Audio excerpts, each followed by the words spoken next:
sir, can you read this letter? Mommy said it is very, very important. The trembling voice of a 6-year-old boy shattered the pristine silence of Knight Industries' marble lobby, his small brown hands clutching a yellow envelope as if it contained the last hope in the world. Behind Nathan Powell's intelligent brown eyes that held far too much worry for someone so young, there burned a determination that defied his tender age. He had navigated the city alone, conquered the intimidating maze of public buses, and arrived at this fortress of glass and steel guided only by a dying mother's desperate prayer. Nathan wasn't just small. He was impossibly brave. Byron Knight, a 35-year-old billionaire CEO, ruled his empire of commercial real estate and tech investments with surgical precision and a heart encased in ice. Known for his ruthlessness in boardrooms and his emotional unavailability everywhere else, he had constructed walls so impenetrable around his soul that even he couldn't remember what warmth felt like anymore. But something about this urgent letter from a child would pierce those walls. Something that would bring the untouchable CEO to his knees. When Byron finally met the little boy who had interrupted his carefully orchestrated day, time itself seemed to pause. Nathan's brown eyes held a familiar intensity, the shape of his jaw, strong despite his youth, the way he stood with quiet dignity despite his fear. Every detail whispered an impossible truth to a man who had been told 7 years ago that he could never father children. The receptionist held her breath. Security guards exchanged bewildered glances. Even the power-suited executives rushing through the lobby slowed their pace, sensing that something profound was unfolding on that ordinary Tuesday morning. Vanessa Sterling, Byron's sophisticated girlfriend and business partner, observed from the executive elevator entrance, her perfectly composed face paling as she noticed the undeniable resemblance between the man she'd spent 7 years molding and the unknown child who threatened to destroy everything she'd built. This isn't just a story about lost love reclaimed. It's about the courage of a child who refused to let his family disappear, about second chances delivered in yellow envelopes, and about how sometimes the most powerful forces in life come in the smallest packages.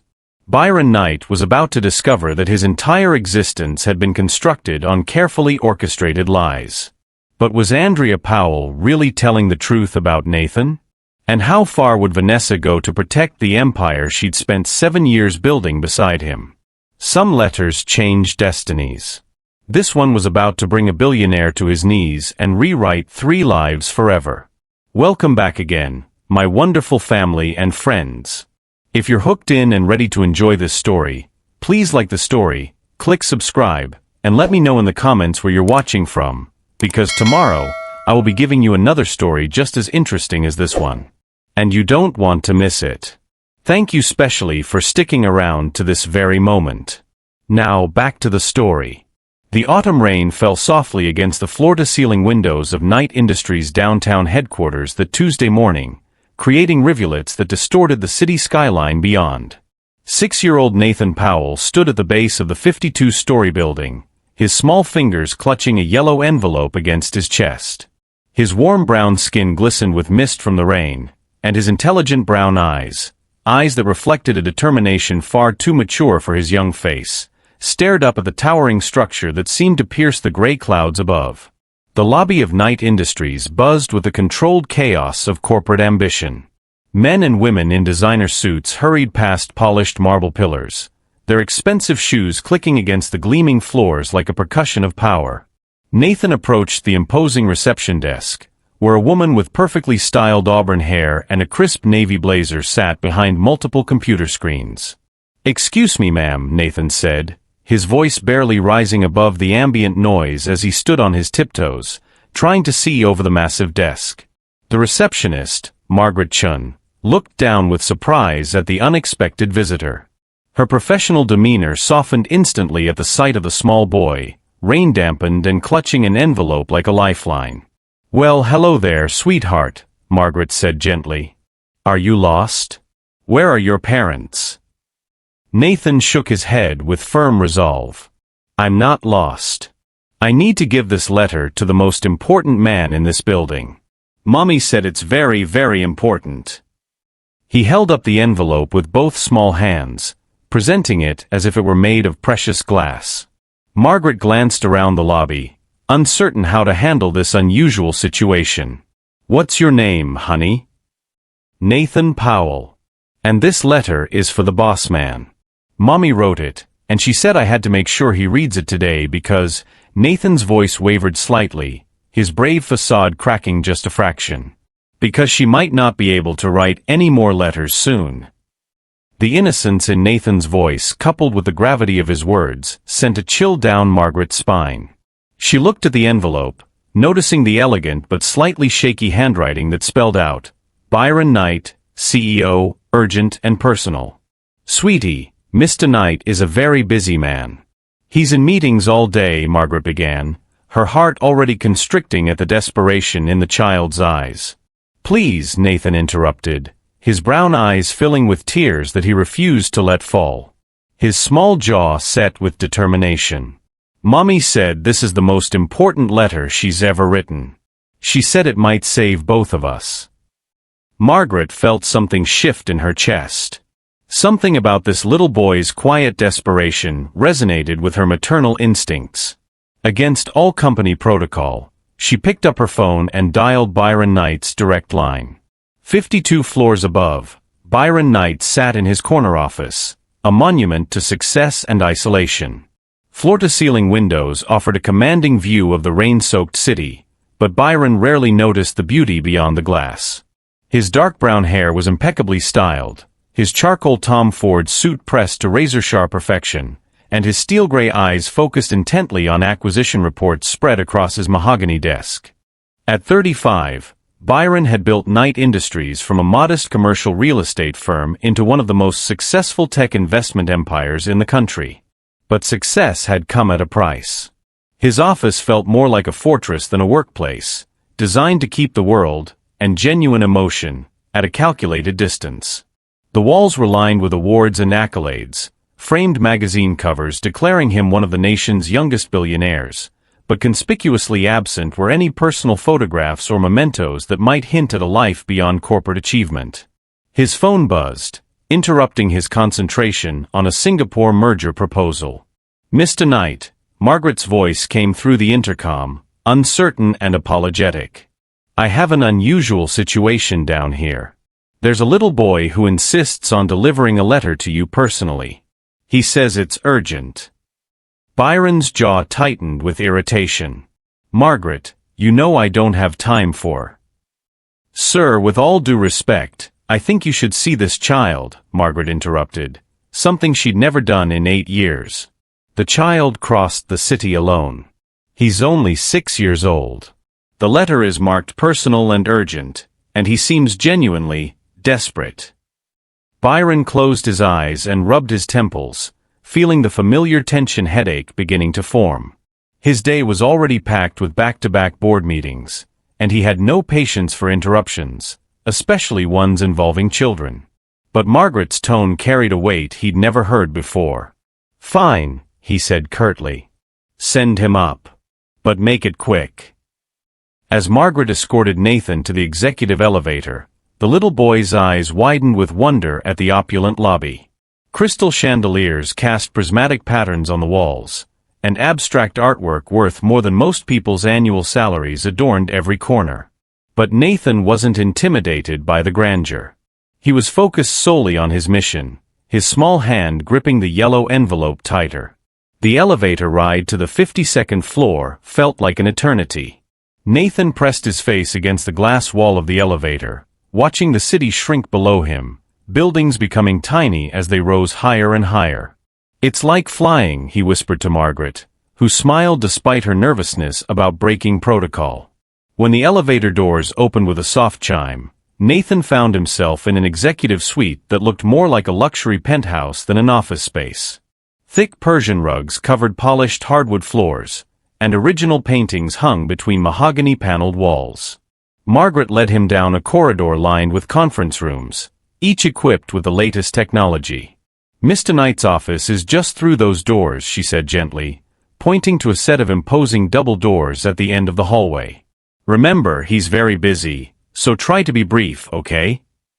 Nathan nodded solemnly and walked toward the doors with the measured steps of someone carrying the weight of the world on their small shoulders. He raised his tiny fist and knocked 3 times, the sound echoing in the quiet corridor. "Come in," came a deep, authoritative voice from within. Nathan pushed open the heavy door and stepped into Byron Knight's domain. The office was even more impressive than the rest of the suite, a massive desk positioned strategically in front of windows that offered a breathtaking view of the rain-swept cityscape. Behind the desk sat a man who looked like he'd stepped out of a Forbes magazine cover. Chiseled features, expensive suit, an aura of absolute control. Byron looked up from his computer screen, prepared to deal with yet another interruption to his carefully scheduled day. But when his eyes fell on Nathan, something unexpected happened. The irritated expression on his face froze, replaced by something that looked almost like recognition, though he couldn't understand why. The little boy standing in his doorway had the most striking features Byron had ever seen. Warm brown skin, intelligent eyes that seemed to hold an intensity beyond his years, and there was something about the shape of his face, the determined set of his small jaw, the way he stood with one hand slightly behind his back, that seemed hauntingly, impossibly familiar. For a moment, neither of them spoke. Byron found himself studying Nathan's features with an intensity that surprised him, while Nathan stood frozen in the doorway, suddenly aware of the gravity of the moment his mother had prepared him for. "Are you Mr. Byron Knight?" Nathan finally asked, his voice small but steady in the vast office. Byron cleared his throat, trying to shake off the strange feeling that had overcome him. "I am." "And who are you?" "My name is Nathan Powell. Mommy said I had to give this to you myself." He walked forward, his small sneakers silent on the plush carpet, and held out the envelope with both hands as if presenting a sacred offering. "She said it's very, very important and that you have to read it right now." Byron took the envelope, noting how the paper trembled slightly in the child's grip, not from fear, but from the weight of the mission he'd undertaken. The handwriting on the front was elegant but shaky, as if written by someone fighting against physical weakness. "Byron Knight, please read this. For Nathan's sake." As Byron opened the letter, a faint scent of lavender drifted up, a fragrance that triggered a memory so powerful it nearly knocked the breath from his lungs. Andrea Powell. The letter was written on simple stationery, but the words it contained would shatter Byron's carefully constructed world. "My dearest Byron, I pray this letter finds you, though I know you probably never wanted to hear from me again. 7 years ago, we shared something beautiful, something that created the most precious gift I've ever received. Our son, Nathan." Byron's hands began to shake as he skimmed through the letter, his carefully constructed walls beginning to crack. "I know what you're thinking. You believe you could never have children. The doctors told you that your condition made it impossible. But Byron, Nathan is living proof that miracles do happen. He was born 9 months after that last perfect weekend we spent together before everything fell apart." Byron looked up at Nathan, really seeing him for the first time. The shape of his face, the way he stood with one hand slightly behind his back when nervous, the determined set of his small jaw, it was like looking at photographs of himself as a child. "I never told you about the pregnancy because by then, you had already decided I was someone you couldn't trust. The things that were said about me, the evidence that was presented to you, none of it was true, Byron. But I was too hurt and too proud to fight anymore." The letter continued, revealing the devastating truth. Andrea had stage 4 pancreatic cancer. The aggressive disease had spread rapidly, and despite exhausting her savings on treatments, the doctors gave her only weeks, perhaps days. Nathan knew his mother was sick, but not how desperately ill she truly was. "Nathan is everything good about both of us. He's brilliant, compassionate, and brave beyond his years. He's been my caretaker when he should be worrying about kindergarten homework and playground games. He deserves so much more than I can give him now. Byron, I'm not asking for myself. My time is measured in days, not months. But Nathan needs a father. He needs security, love, and a future. You're his only family. His only hope." The letter concluded with Andrea's address and a heartbreaking plea. "If you ever loved me, please don't let my death be the end of our son's chance at happiness. Please be the father I always knew you could be." Byron set the letter down with trembling hands and looked at Nathan, who had been watching his face intently, searching for a reaction. "Nathan," Byron said, his voice hoarse with emotion he hadn't felt in years, "how did you get here? Did your mother bring you?" Nathan shook his head solemnly. "Mommy is too sick to leave the hospital today. She gave me bus money and wrote down the directions. She said I was brave enough to find you by myself." His small chin lifted with pride, but his eyes glistened with unshed tears. "Did I do good? Will you help my mommy?" Byron Knight, billionaire CEO who never showed weakness, who had built walls so high around his heart that nothing could penetrate them, felt those walls shatter completely. He came around his desk and knelt down to Nathan's eye level, this child who might be his son, who had crossed a city alone with nothing but courage and a letter. "Yes, Nathan," Byron whispered, his voice breaking. "You did very, very good. And yes, I'm going to help your mommy. I'm going to help both of you." Nathan's face crumpled with relief, and he threw his small arms around Byron's neck. As Byron held this brave little boy who had brought him to his knees with nothing but a letter and impossible hope, he felt something he thought he'd lost forever, the capacity to love, to be vulnerable, to be human. His empire, his achievements, his carefully cultivated reputation, none of it mattered now. All that mattered was getting to Andrea before it was too late, and discovering if the miracle she spoke of was real. If Nathan was truly his son. If he could become the man, and the father, he was always meant to be. Let's find out. As he read Andrea's letter again, really read it this time, absorbing every word, every plea, every truth he'd spent 7 years running from, Byron Knight felt something inside him crack wide open. Andrea Powell. Even her name written in that elegant, shaky script sent shockwaves through his carefully fortified defenses. 7 years ago, that name had meant everything to him. Andrea, with her infectious laugh and gentle touch.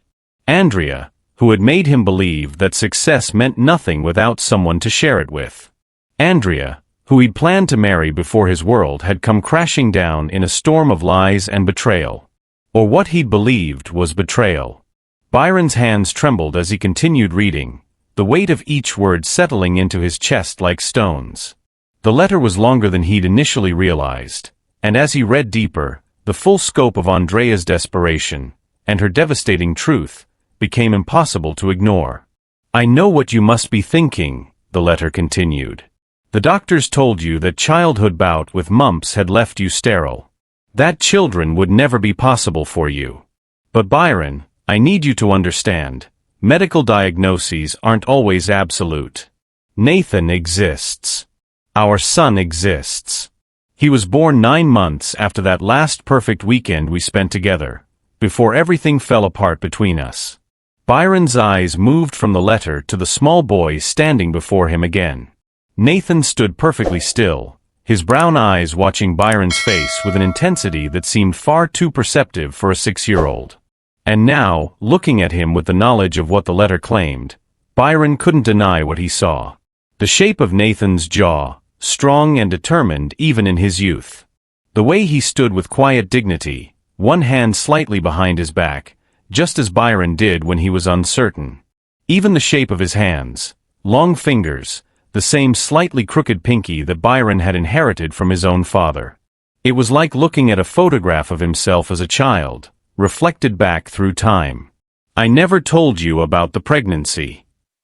Andrea's letter continued, and Byron could almost hear her voice speaking the words, softer now, weakened by illness, but still carrying that melodic quality he'd once loved.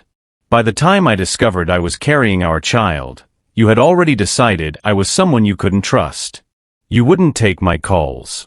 Your secretary had strict instructions to block me. The things that were said about me, the evidence that was presented to you, Byron, none of it was true. But I was too hurt, too proud, and too devastated to keep fighting for something you'd already decided was broken." The memories hit Byron like physical blows.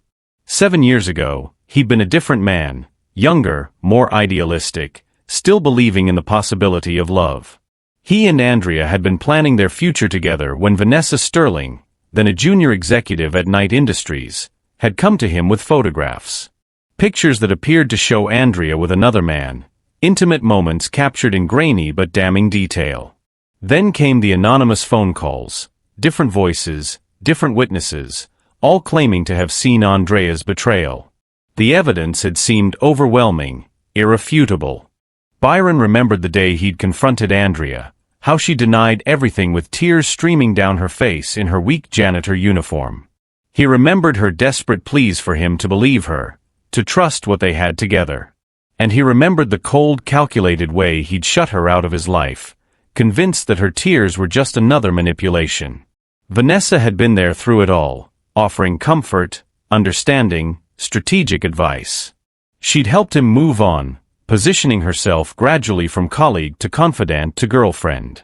Their relationship had been built on the ruins of what he'd shared with Andrea, professional, sophisticated, free from the messy emotions that had supposedly destroyed his previous relationship. But what if it had all been a lie? Byron, the letter continued, pulling him back from his spiral of memories, I'm not writing to you because I want anything for myself. The doctors have given me a diagnosis I can no longer fight. Stage 4 pancreatic cancer. It spread too far, too fast. I've exhausted every treatment option, every penny I've saved. I have weeks left, perhaps only days. Byron's chest tightened, making it difficult to breathe. Andrea was dying. The woman he'd once loved, the woman he'd perhaps never stopped loving, if he was honest with himself, was dying. Nathan doesn't know how sick I really am. He knows something is terribly wrong, but I haven't had the heart to tell him that his mommy won't be here much longer. He's already had to be so brave, so grown up.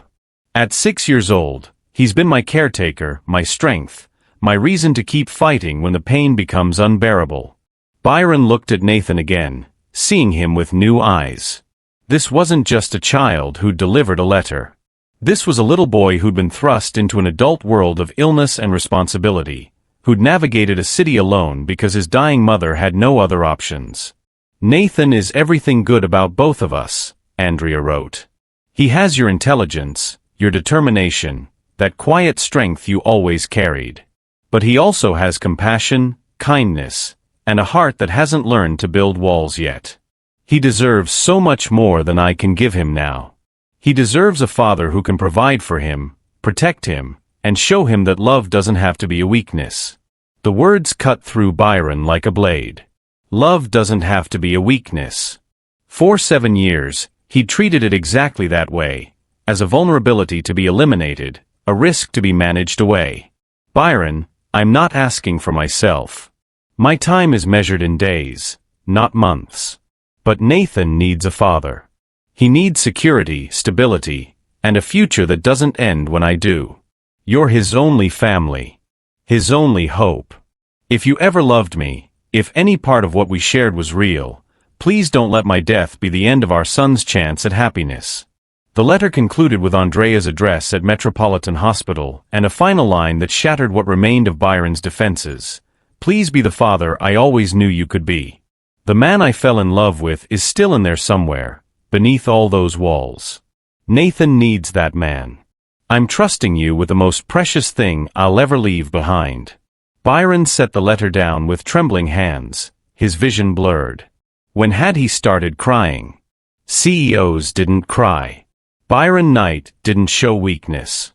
But as he looked at Nathan, this brave, impossible miracle of a child, none of his carefully constructed rules seemed to matter anymore. Did I do good?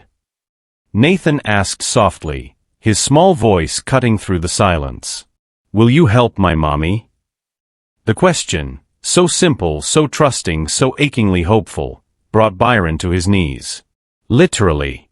He came around his massive mahogany desk and knelt down to Nathan's eye level, bringing himself down from the throne of power he'd built and into the vulnerable space where real connection happened. Nathan, Byron said, his voice hoarse and breaking, how did you get here? Tell me about your journey. Nathan's small chest puffed up with pride despite the tears threatening to spill from his eyes. Mommy gave me money for the bus. She wrote down all the directions on a piece of paper, which bus to take, where to get off, how to find your building. She said I was brave enough and smart enough to do it by myself. His voice wavered slightly. Was she right? Did I do good? The realization hit Byron with devastating force. This 6-year-old child had crossed an entire city alone, navigated public transportation, found his way through crowds, located a specific building in the business district, all because his dying mother had no other choice. The courage that must have taken, for both of them, was staggering. Yes, Nathan, Byron whispered, his voice breaking completely now, walls crumbling with every word. You did very, very good. You're the bravest person I've ever met. He paused, swallowing hard against the emotion threatening to overwhelm him. And yes, I'm going to help your mommy. I'm going to help both of you. I promise. Nathan's face crumpled with relief, and he threw his small arms around Byron's neck, burying his face against the expensive fabric of Byron's suit. Byron held this child who might be his son, who was his son, he realized with sudden, absolute certainty, and felt something he'd thought long dead stirring in his chest. The capacity to love. To be vulnerable. To be human. The moment shattered with a sharp click of expensive heels on marble. Byron, darling, we're supposed to be at the Rothschild lunch in 20 minutes. Margaret said. Vanessa Sterling stopped mid-sentence in the doorway, her perfectly composed face freezing as she took in the scene before her. Byron, on his knees. Nathan, in his arms. The letter, visible on the desk. Vanessa stood perfectly still in her designer St. John's suit, her dark hair pulled back in a flawless chignon, every inch the sophisticated partner she'd positioned herself to be. But Byron saw something flicker across her face, recognition, calculation, and unmistakable fear. Her eyes moved from Byron to Nathan, taking in the undeniable resemblance. The color drained from her perfectly made-up face. Who is this child, Byron? She asked, her voice carefully controlled but with an underlying edge of panic. Byron stood slowly, keeping Nathan close to his side. When he spoke, his voice carried a coldness Vanessa had never heard directed at her before. His name is Nathan. Nathan Powell. Byron picked up Andrea's letter, holding it like evidence. He's my son, Vanessa. The son I was told I could never have. The son who was conceived 7 years ago, right before someone convinced me that the woman I loved had betrayed me. Vanessa's composure cracked, just for a moment, revealing something calculating and desperate beneath. Byron, you can't possibly believe. Cancel my appointments, Byron interrupted, his tone brooking no argument. All of them. Nathan and I are going to visit his mother. Byron, please think about this rationally. I said cancel them, Vanessa. As Byron took Nathan's small hand and walked toward the door, Vanessa stood alone in the center of the office, watching 7 years of careful manipulation begin to unravel. The truth, it seemed, had finally come for its reckoning. The drive to Metropolitan Hospital felt like traveling between two different worlds. Byron's BMW, with its butter-soft leather seats, climate control set to a perfect 72 degrees, and dashboard that displayed more technology than most people's homes, glided through the rain-slicked streets with barely a whisper of sound. But as they left the polished business district behind, the landscape transformed. Glass towers gave way to older brick buildings, upscale restaurants became corner bodegas, and the pristine gave way to the real. Nathan sat in the back seat, buckled into a hastily acquired child safety seat that Margaret had somehow produced from the building's emergency supplies. He pressed his face against the window, his small finger occasionally pointing out landmarks. Turn left at the big red sign, Nathan said with surprising confidence. Then it's 3 more blocks to the hospital. Byron glanced in the rearview mirror, studying the child who claimed to be, who was, his heart insisted, his son. You know these streets well. Mommy and I take the bus here a lot, Nathan explained matter-of-factly. For her treatments. Sometimes 3 times a week. The casual way Nathan spoke about his mother's illness, as if chemotherapy appointments were as normal as grocery shopping, sent a fresh wave of emotion through Byron. This child had been living in a world of adult responsibilities and fears, while Byron had been insulated in his tower of wealth and willful ignorance. They pulled into the hospital parking structure, and Byron killed the engine.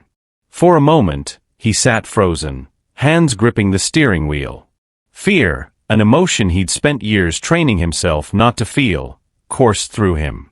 What would he say to Andrea? What could he possibly say after 7 years of silence, of believing the worst about her? A small hand touched his shoulder from the back seat. "It's okay to be scared," Nathan said softly. "Mommy says being brave doesn't mean you're not scared. It means you do the right thing even when you're scared." Byron turned to look at this impossibly wise child, and felt his heart crack open a little wider. "Your mommy is a very smart woman." "The smartest," Nathan agreed with absolute certainty. Metropolitan Hospital's oncology ward occupied the 7th floor, accessed through elevators that moved with agonizing slowness. Nathan led Byron through corridors that smelled of antiseptic and recycled air, past rooms where other families fought their own desperate battles. The boy moved with practiced ease, clearly having made this journey countless times. They stopped outside room 714. Through the small window in the door, Byron could see a figure in the bed, small, frail, surrounded by medical equipment that beeped and hummed with artificial life. Nathan pushed open the door. "Mommy, I brought someone, just like you asked." The figure in the bed stirred, turning toward them, and Byron's breath caught in his throat. Andrea Powell had always been beautiful, the kind of beauty that came from inner light rather than perfect features. But the woman who now looked at him from a hospital bed was ethereally fragile, as if she were already halfway between this world and the next. Her once rich brown hair had thinned from chemotherapy, wispy and delicate against the white pillow. Her warm brown skin had taken on a grayish pallor, and her eyes, those expressive eyes that had once sparkled with laughter, now seemed too large for her gaunt face. But when she saw Nathan, her smile transformed her entirely. Radiant. Full of fierce, unconditional love. "Nathan, baby, you made it back safely," Andrea said, her voice carrying the melodic quality Byron remembered, though now threaded with exhaustion.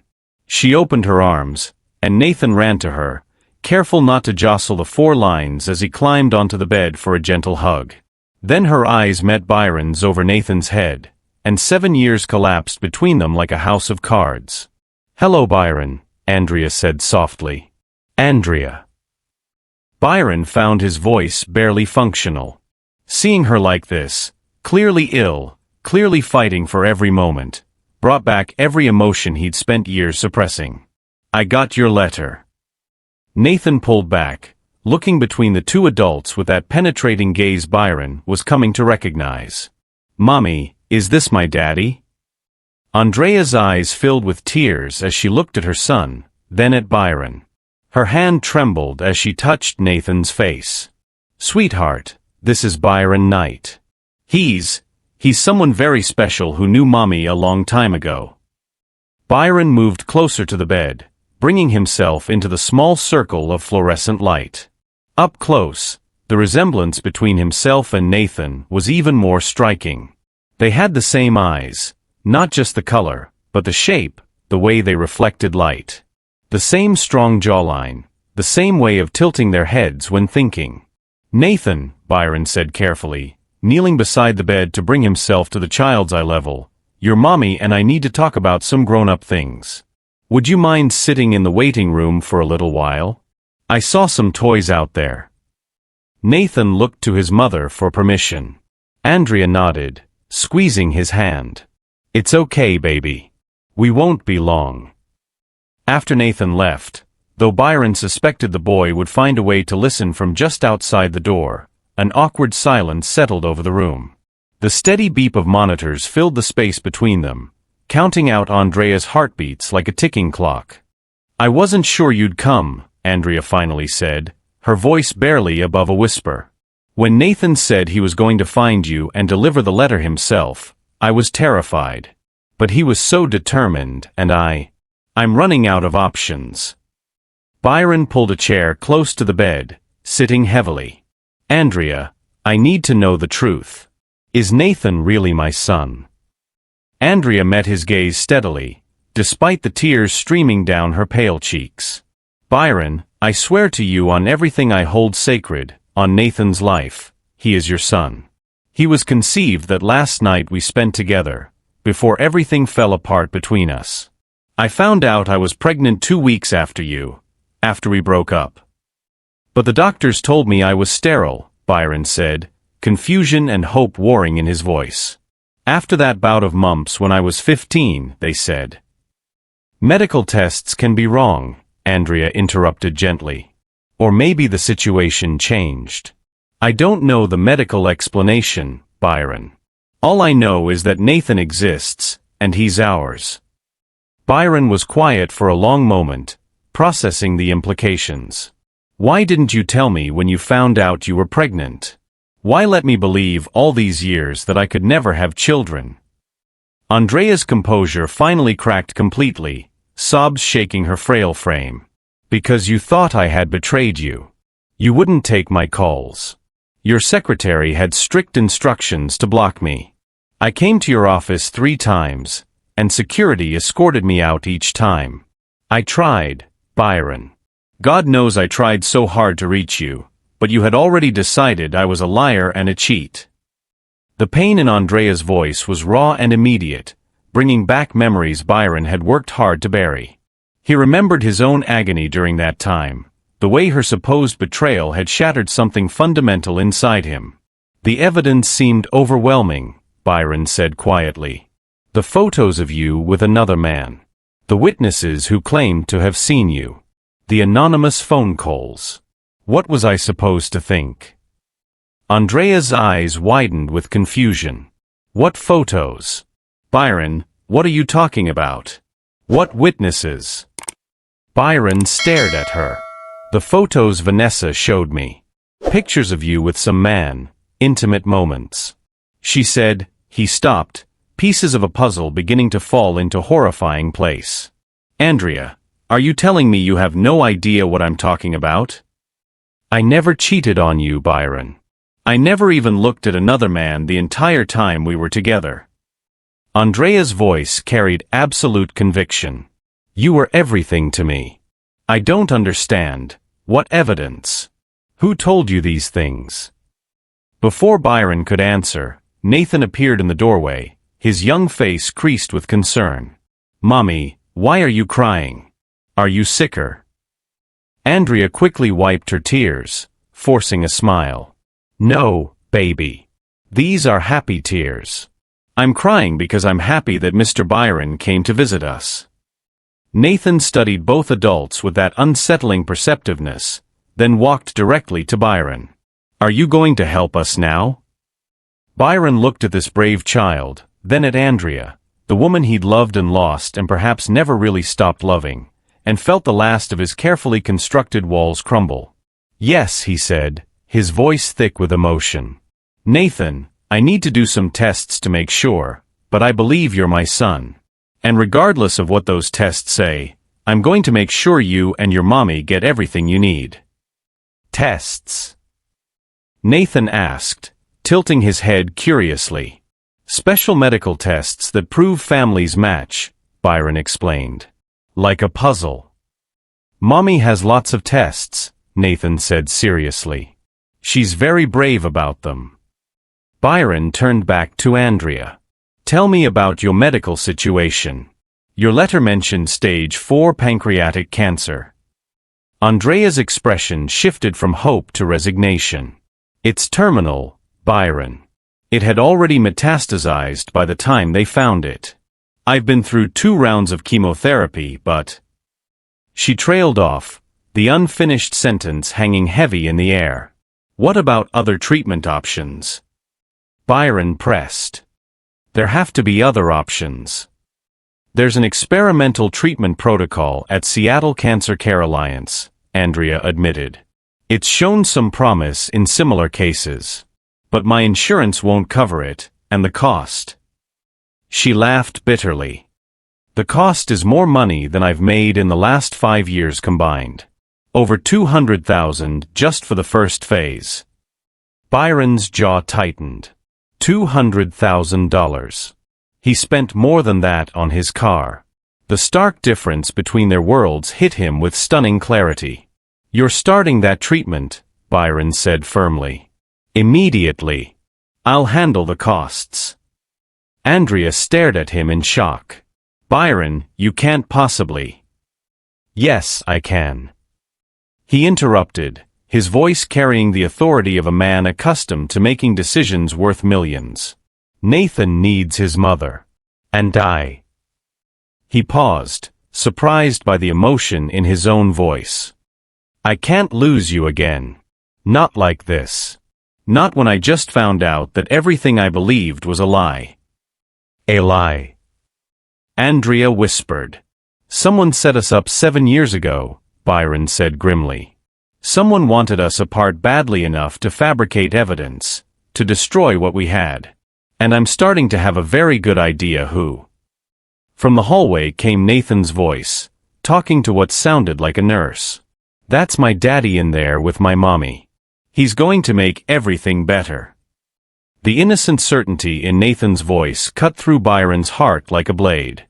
This child had already claimed him, had already built dreams around his presence. The responsibility of that trust was both terrifying and exhilarating. "I'll arrange for a DNA test," Byron said quietly.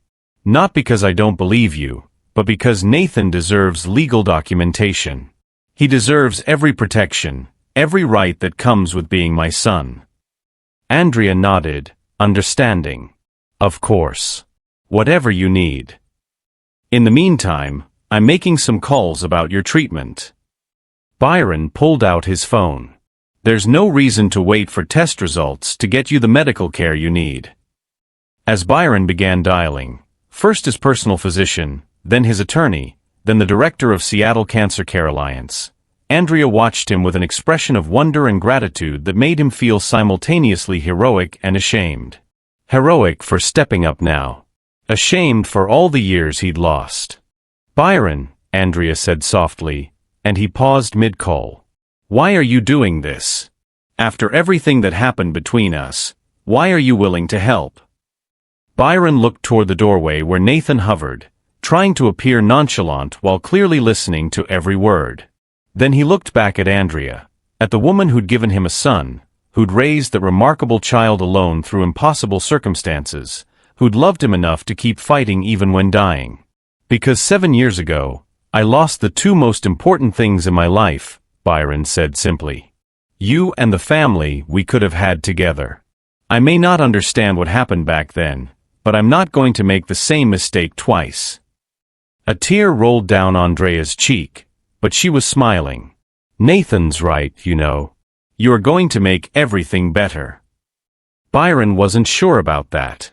But as Nathan bounded back into the room, climbing carefully onto the bed to curl up beside his mother, Byron made a silent vow.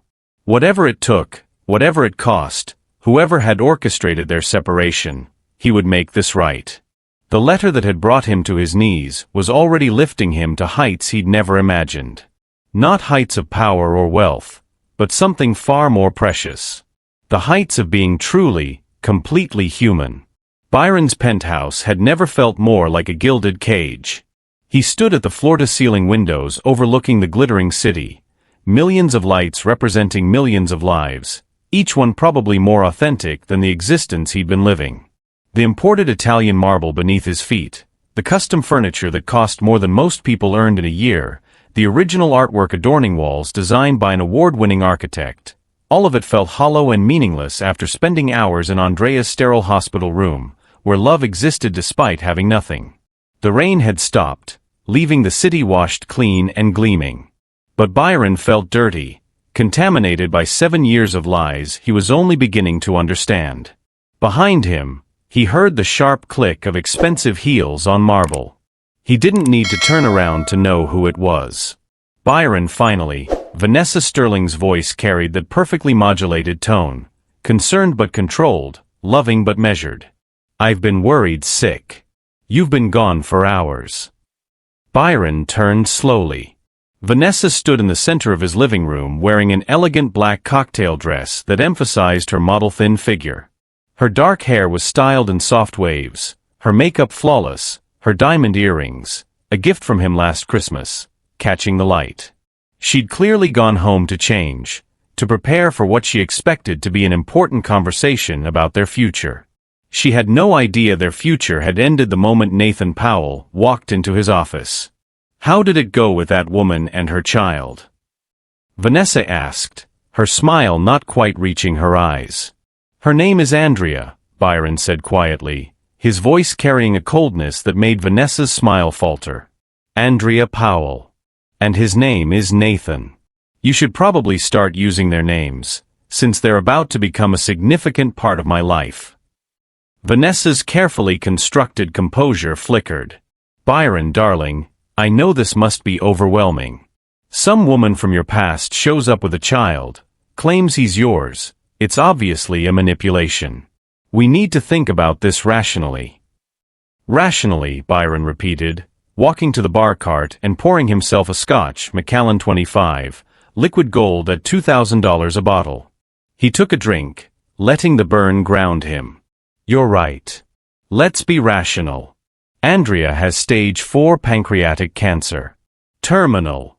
The experimental treatment that might save her life costs over $200,000. I've arranged to cover all costs, starting tomorrow. The crystal glass in Vanessa's hand, she'd poured herself wine while waiting, trembled slightly. You're paying for her treatment?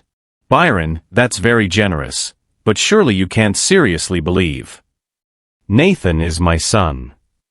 Byron's voice cut through her protest like a blade. I know it. I can see it in every feature of his face, in the way he stands, in his hands that are exactly like mine. He set down his glass with deliberate care. But to satisfy legal requirements, I've scheduled a DNA test for tomorrow morning with Dr. Marcus Chun. Vanessa set down her wine, moving closer with the calculated grace of a predator. Byron, you can't have children. Remember? The doctors were very clear after that childhood illness. You've built your entire life around that reality. We've built our relationship around it. No children, no complications, just two successful people building an empire together. Apparently the doctors were wrong. Byron studied Vanessa's face, noting the panic she was trying so hard to hide behind concern. Or maybe the situation changed. Medical science isn't infallible. Even if, and that's a significant if, even if this child is somehow yours, you have responsibilities here, Vanessa pressed. Knight Industries, our investors, the merger negotiations. You can't just abandon everything because some woman you knew 7 years ago shows up with a convenient sob story. Convenient. Byron's voice dropped to a dangerous whisper. Her dying is convenient? Her 6-year-old son crossing a city alone because she has no other options is convenient. Vanessa seemed to realize she'd overplayed her hand. That's not what I meant. I'm just saying, Byron, remember what happened 7 years ago. Remember how this woman betrayed you. How she destroyed your ability to trust. Are you really going to let her manipulate you again? And there it was. The thread Byron had been waiting for Vanessa to pull. The betrayal, Byron said softly. Yes, let's talk about that. You were very helpful during that time, weren't you? Showing me the photos, telling me about the witnesses, helping me move on. I was trying to protect you. I want to see them again, Byron interrupted. The photos. The evidence. All of it. Tonight. Vanessa's face went pale beneath her makeup. Byron, that was 7 years ago. Why dredge up painful memories? Because Andrea claims she has no idea what I'm talking about. Byron watched Vanessa's reaction carefully, applying the same analytical skills he used in boardroom negotiations. She says she never cheated, never even looked at another man. So either she's lying, or someone else is. I want to see the evidence again. It's in storage somewhere, Vanessa said too quickly. I'd have to look for it. It could take weeks. You kept evidence of my ex-girlfriend's infidelity for 7 years but put it in storage? Byron's voice dripped with skepticism. That seems odd for someone as organized as you. Vanessa's mask was cracking, revealing something desperate and calculating beneath. Byron, what's really going on here? You come back from visiting this woman, and suddenly you're questioning everything about our relationship. Our relationship. Byron studied the woman he'd spent 7 years with, seeing her clearly for perhaps the first time. Tell me, Vanessa, when did we actually become a couple? How long after Andrea and I broke up? I don't remember exactly. 2 weeks, Byron said coldly. You were there for me as a friend, offering comfort and understanding. Then gradually, so gradually I barely noticed, you transitioned from colleague to confidant to girlfriend. How convenient that you were positioned so perfectly to catch me when I fell. Byron, you're being paranoid. Am I? Byron pulled out his phone, scrolling through his contacts. Dr. Chun, I need that DNA test done tomorrow morning. Maximum security protocols. Chain of custody documentation. And Marcus? Use a completely independent lab. Not the one we've used before. Vanessa's eyes widened. Why wouldn't you use? I know someone who could expedite the results. Get them back in hours instead of days. I'm sure you do, Byron said, his suspicion crystallizing into certainty. But I want independent verification. No shortcuts. No helpful contacts. For God's sake, Byron, I'm trying to help you. Like you helped me 7 years ago? Byron's voice was dangerously quiet now. Tell me something, Vanessa. Where exactly were you working 7 years ago when Andrea and I were together? Vanessa's composure fractured completely. You know where I was working. I was a junior executive at Knight Industries. With access to my office, Byron continued, pieces falling into place with horrifying clarity. Access to my phone lines, my secretary, my schedule. You were always so helpful, so organized. Volunteering for special projects that kept you close to the executive suite. Byron, what are you suggesting? I'm not suggesting anything. I'm stating facts. Byron's analytical mind was working now, connecting dots he'd been too blind to see before. Andrea said she tried to call me multiple times after our breakup. That she came to the office and was turned away by security. My secretary at the time, what was her name? Jennifer something. Jennifer Walsh, Vanessa supplied automatically, then seemed to realize her mistake. Jennifer Walsh, who you were such good friends with, Byron continued. Jennifer, who left the company rather suddenly about 6 months after you and I started dating. Where did she go, Vanessa? How should I know? People leave jobs all the time. Byron pulled out his phone again, fingers moving with practiced efficiency. Let's find out. My head of HR should still have records. Fine. Vanessa's voice cracked, her control finally shattering. Fine. I helped her get a better position at a firm in Boston.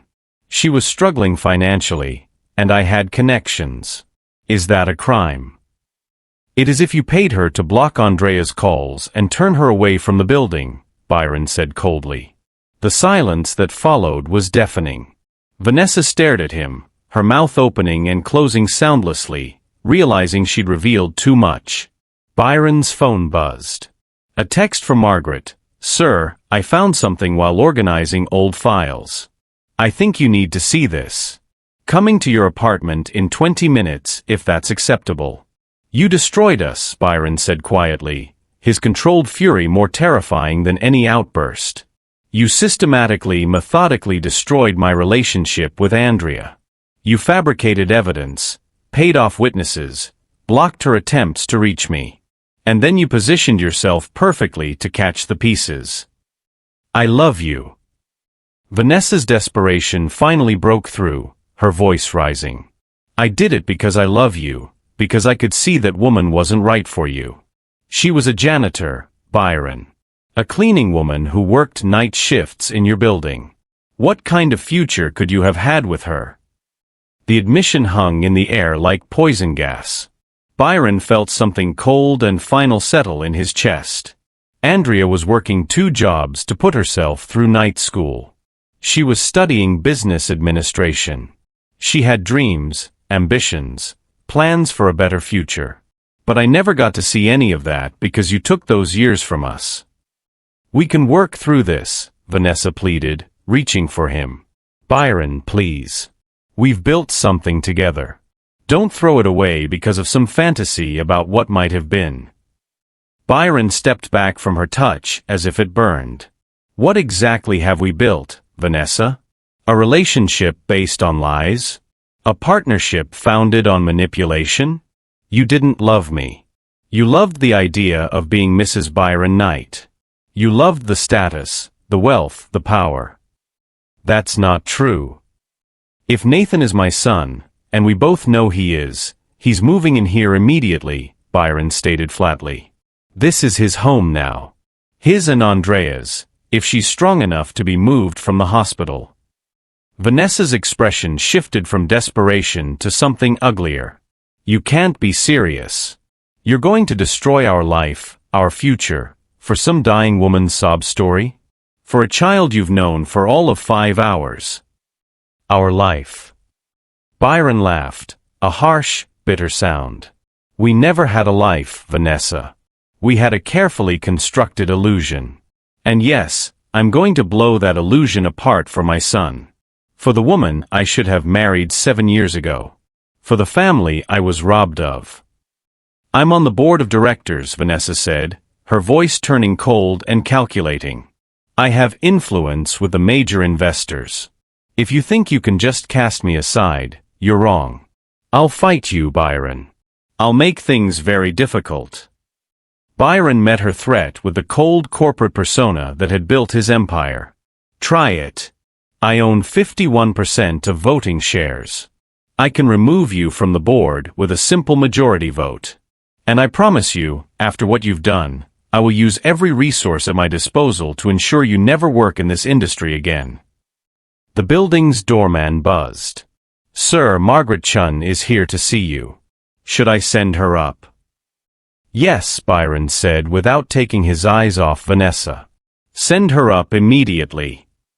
Vanessa grabbed her purse, her composure shattered beyond repair. You're making a mistake.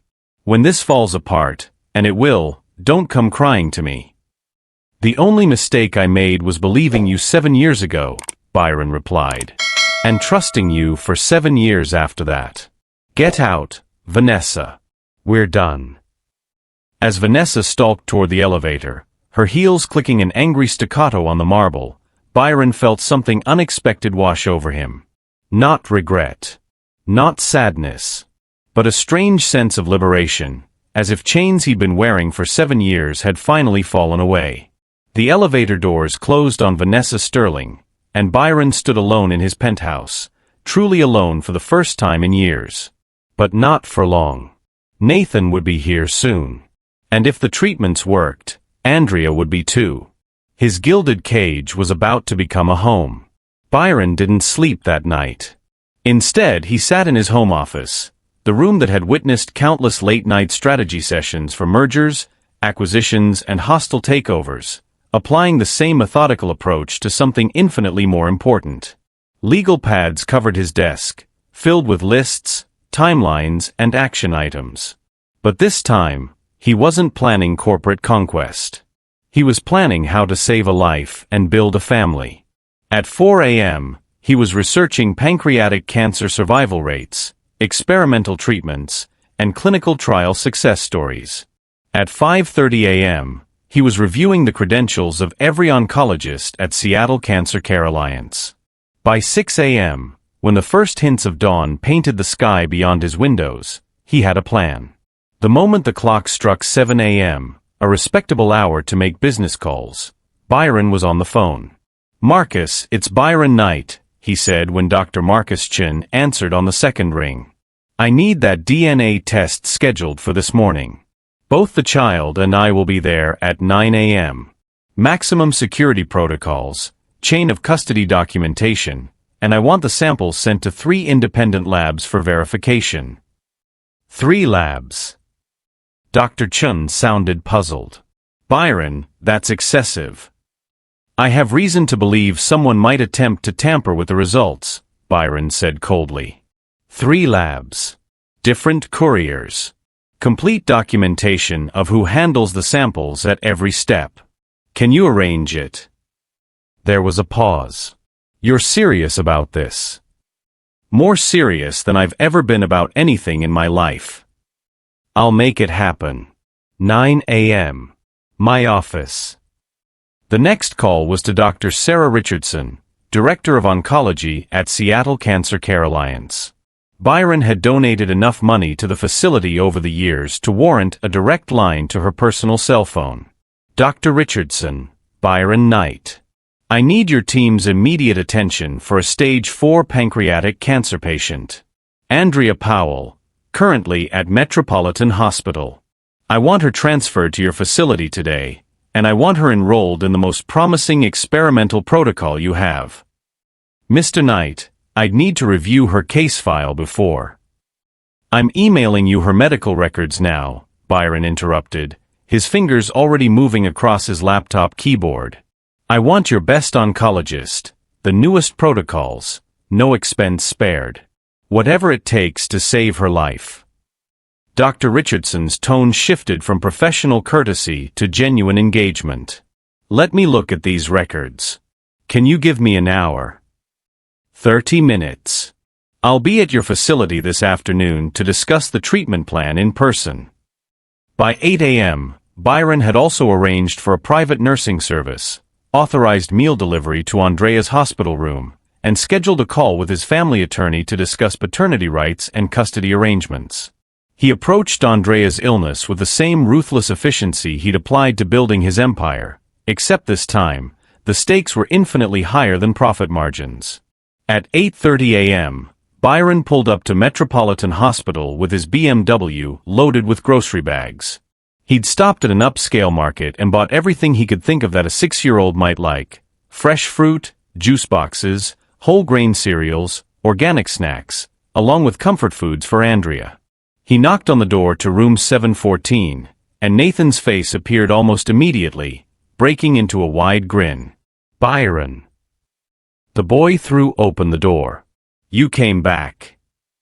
I told you I would, Byron said, entering with his arms full of bags. I brought breakfast.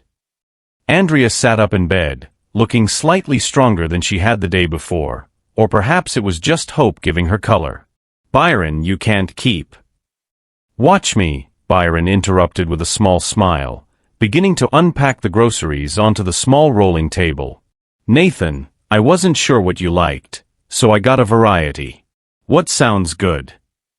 Nathan's eyes went wide at the array of options. Fresh strawberries, blueberries, yogurt, granola, bagels, cream cheese, juice boxes in multiple flavors. Can I have strawberries? And the juice with the dinosaur on it.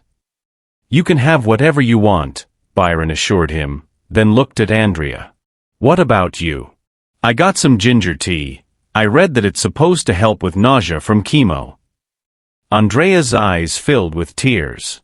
You researched what helps with chemo side effects. I researched everything, Byron admitted. I have 17 tabs open on my laptop about pancreatic cancer treatments, another 12 about experimental protocols, and I've read approximately 47 medical journal articles since midnight.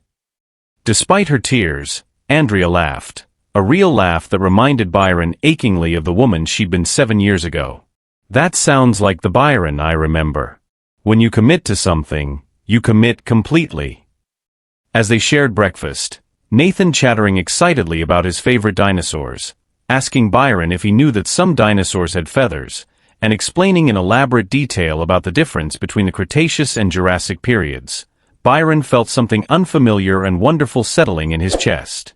This was what family felt like. This easy comfort, this simple joy of sharing a meal, this sense of belonging.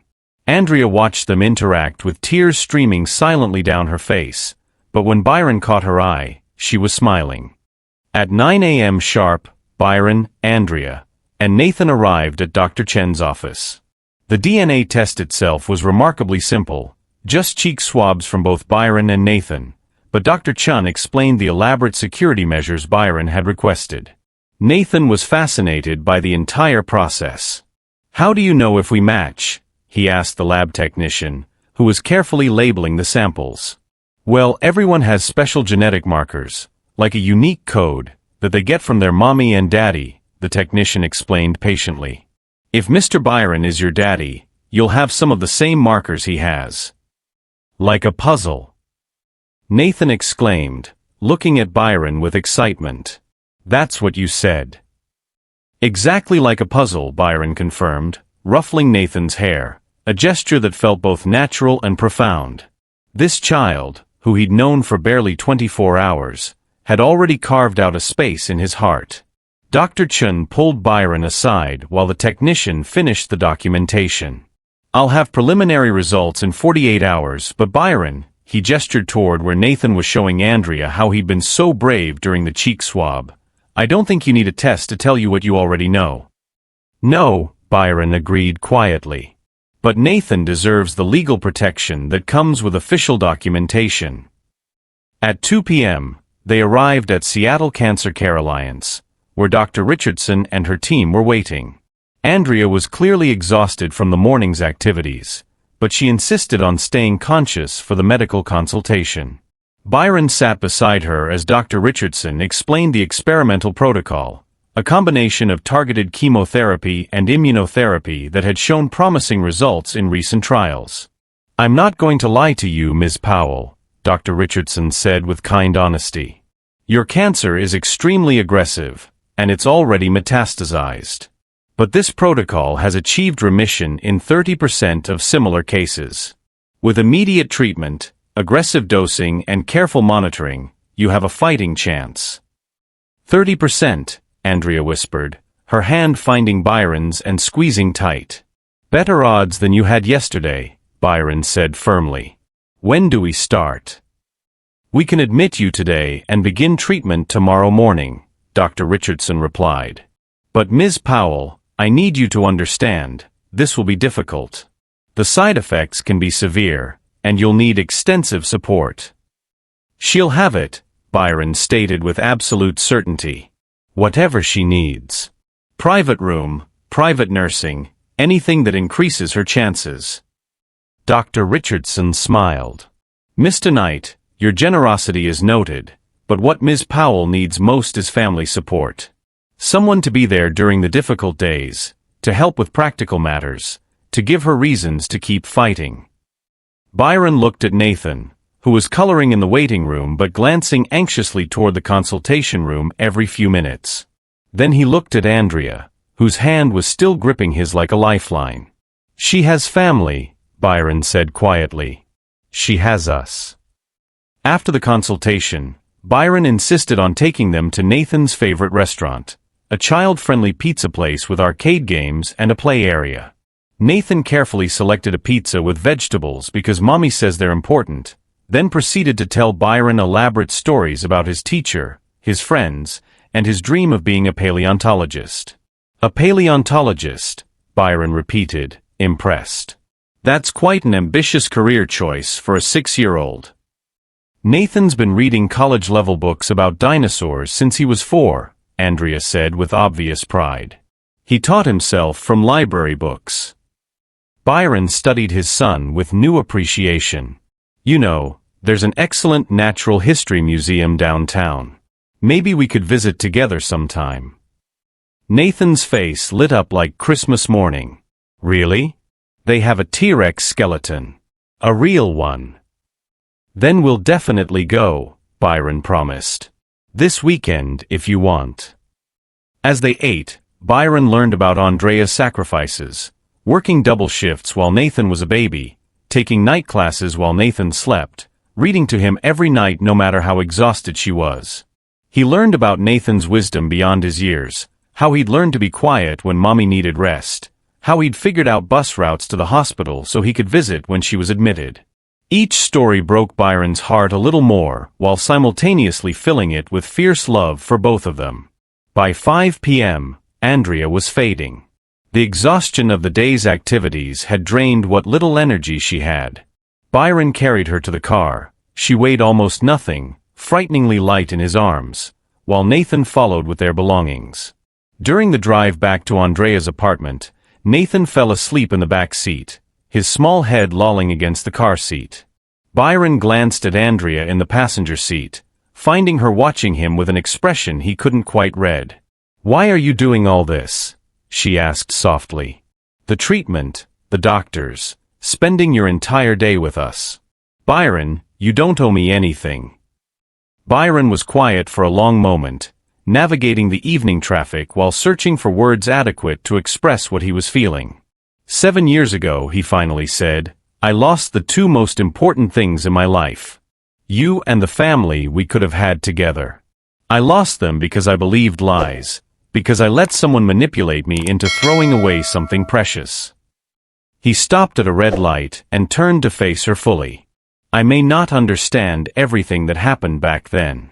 I may never fully forgive myself for believing the worst about you. But Andrea, I'm not losing you again. Not to cancer, not to pride, not to anything.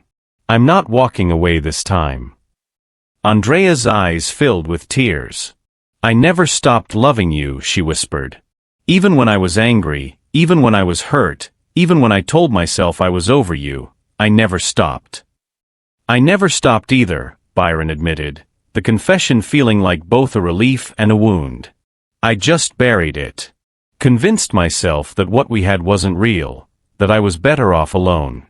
But I was lying to myself." They sat in silence for a moment, the light turning green, other cars honking behind them. Byron started driving again, but the air between them felt charged with possibility. When they arrived at Andrea's apartment building, Nathan was still sound asleep. Byron carried him up the 2 flights of stairs, Andrea following slowly, and laid him gently on his small bed. He took off Nathan's shoes, pulled a blanket over him, and stood watching the child sleep. His son, he was certain now, DNA test or no DNA test. In the small living room, Byron and Andrea stood facing each other, suddenly awkward despite everything they'd shared that day. "Byron," Andrea began, "when the DNA results come back and confirm what we both know, what happens then?" "Then you and Nathan move in with me," Byron said immediately. "Both of you. Tomorrow if possible." Andrea shook her head. "Byron, that's too fast. Nathan's already been through so much upheaval. He needs stability, not more dramatic changes." "He needs his father," Byron countered. "And you need proper care during treatment. My penthouse has 3 bedrooms, a full kitchen, and room service available 24/7. I can arrange for a tutor so Nathan doesn't fall behind in school, and it's overwhelming," Andrea interrupted gently. "Byron, your instinct is to solve everything immediately with money and resources. But what Nathan needs most is emotional stability. Time to adjust. To get to know you without feeling like his entire world is being turned upside down." Byron wanted to argue but recognized the wisdom in her words. "What are you suggesting?" "Let's wait for the DNA results," Andrea proposed. "Use these next few days for us all to spend time together, for you and Nathan to bond naturally. Then when we have legal confirmation, we can make plans together. As a family." "As a family," Byron repeated, the words feeling foreign and perfect on his tongue. "But Andrea, I'm not walking away. Whatever those results say, though we both know what they'll say, I'm not abandoning you again." "I know," Andrea said softly. She reached up and touched his face, her hand gentle against his cheek. "That's why I trust you with this. With him. With us." Byron leaned down slowly, drawn by a magnetic force he couldn't resist. Andrea tilted her face up, and for a moment, time seemed to stop. "Mommy." Nathan's sleepy voice called from his bedroom. "I need water." They jumped apart like teenagers caught by parents, and despite the intensity of the moment they just shared, both of them laughed. "Coming, baby," Andrea called, then looked at Byron with a rueful smile. "Rain check." "I'll hold you to that," Byron promised, his heart full of hope and something that felt dangerously close to joy. As he left the apartment that night, Byron realized he hadn't thought about Knight Industries, board meetings, or merger negotiations even once all day. His empire was still standing, still running smoothly without his constant oversight. But for the first time in 7 years, Byron Knight had something more important than business to focus on. He had a family to fight for. Vanessa Sterling hadn't built her career, or her life, on passivity. From her corner office at Knight Industries, she stared out at the city skyline, her perfectly manicured fingers drumming an agitated rhythm on her glass desk. 7 years. 7 careful, calculated years of positioning herself as the perfect partner for Byron Knight, and now it was all threatening to unravel because of a dying woman and a child who should never have existed. She'd been so careful. Every step meticulously planned, every potential obstacle systematically removed. And yet here she was, watching her carefully constructed future crumble because Byron had suddenly developed a conscience. No. Vanessa Sterling didn't lose. And she certainly didn't lose to someone like Andrea Powell, a former janitor with a sob story and a conveniently timed terminal illness. Vanessa pulled out her personal cell phone, the one not connected to any company servers, and dialed a number she'd used many times before. "Marcus Webb," a gruff voice answered. "Marcus, it's Vanessa. I need your services again." There was a pause, then a low chuckle. "Let me guess. The ghost of relationships past is causing problems." "Andrea Powell," Vanessa said coldly. "I need everything on her. Financial records, employment history, medical records if you can get them, past relationships, parking tickets, anything that can be used to paint her in an unflattering light." "Like last time."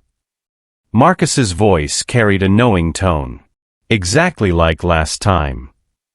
7 years ago, Marcus Webb had been instrumental in destroying Byron's relationship with Andrea. The photoshopped images of Andrea with another man, actually a hired actor positioned at carefully selected angles. The witnesses who claimed to have seen Andrea's infidelity, paid performers willing to lie for the right price.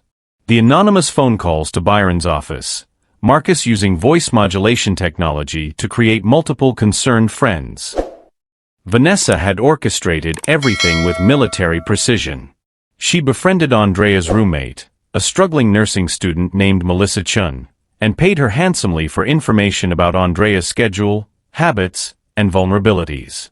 She planted seeds of doubt in Byron's mind through carefully timed concerns about Andrea's late nights, actually late classes, and mysterious phone calls, actually calls from her sick mother. The construction of Andrea's betrayal had been Vanessa's masterpiece, a symphony of lies so perfectly orchestrated that Byron had never questioned it. And when Andrea had disappeared without fighting back, pregnant and alone, Vanessa had considered it a bonus. No messy custody battles, no child support payments, no inconvenient reminders of Byron's past. But now the past had literally walked through Byron's office door. "I'll have a preliminary report by this afternoon," Marcus said. "But Vanessa, you should know, if this woman's dying, public sympathy is going to be with her, not with a billionaire's girlfriend trying to discredit her. Then we make her look like she's using her illness for financial gain," Vanessa replied smoothly. "Find any past relationships, any pattern of seeking out wealthy men. Frame it as a gold digger's desperate final ploy. And the kid. Leave the child out of it publicly. Attacking a 6-year-old would backfire. But I need confirmation that he's not Byron's biological son." "How do you plan to?" "I have a contact at the lab where Byron arranged the DNA test," Vanessa interrupted. "The technician owes me a favor. The results will show negative paternity, just like Byron's fertility tests showed sterility 7 years ago." There was a longer pause this time. "Vanessa, you're playing with fire. If Byron finds out you tampered with medical test results. He won't find out. He didn't last time. What Vanessa didn't say, what she'd never told anyone, was that her manipulation went back even further than Andrea. Byron's original sterility diagnosis, the test results that had devastated him at age 22 and shaped his entire approach to relationships, had been Vanessa's first masterpiece. She'd been a hospital administrator's assistant back then, with access to medical records and enough technical knowledge to alter test results. Byron Knight had never been sterile. But convincing him he had made him the perfect target, successful, wealthy, and convinced he could never have the one thing that might make him want to settle down with someone he actually loved rather than someone strategically positioned for the role. "Just get me the information on Andrea Powell," Vanessa said. "I'll handle the rest." By noon, Vanessa had set her plan in motion. An anonymous tip to a business reporter she'd cultivated over the years about Byron Knight's secret love child. Leaked photos of Andrea looking frail and ill outside Metropolitan Hospital, of Nathan holding Byron's hand, of Byron carrying Andrea to his car. The story broke online within hours. Billionaire CEO's secret son? Terminal woman claims Knight Industries mogul fathered her child. The article was careful to stay just on the right side of libel, presenting everything as questions and speculation rather than facts. But the implication was clear. Dying woman manipulates successful ex-boyfriend with convenient paternity claim and photogenic child. Vanessa had also arranged an emergency board meeting for that evening, calling in favors from directors who owed her their positions. The agenda: Byron's fitness to lead given his compromised judgment and personal crisis. Everything was proceeding according to plan.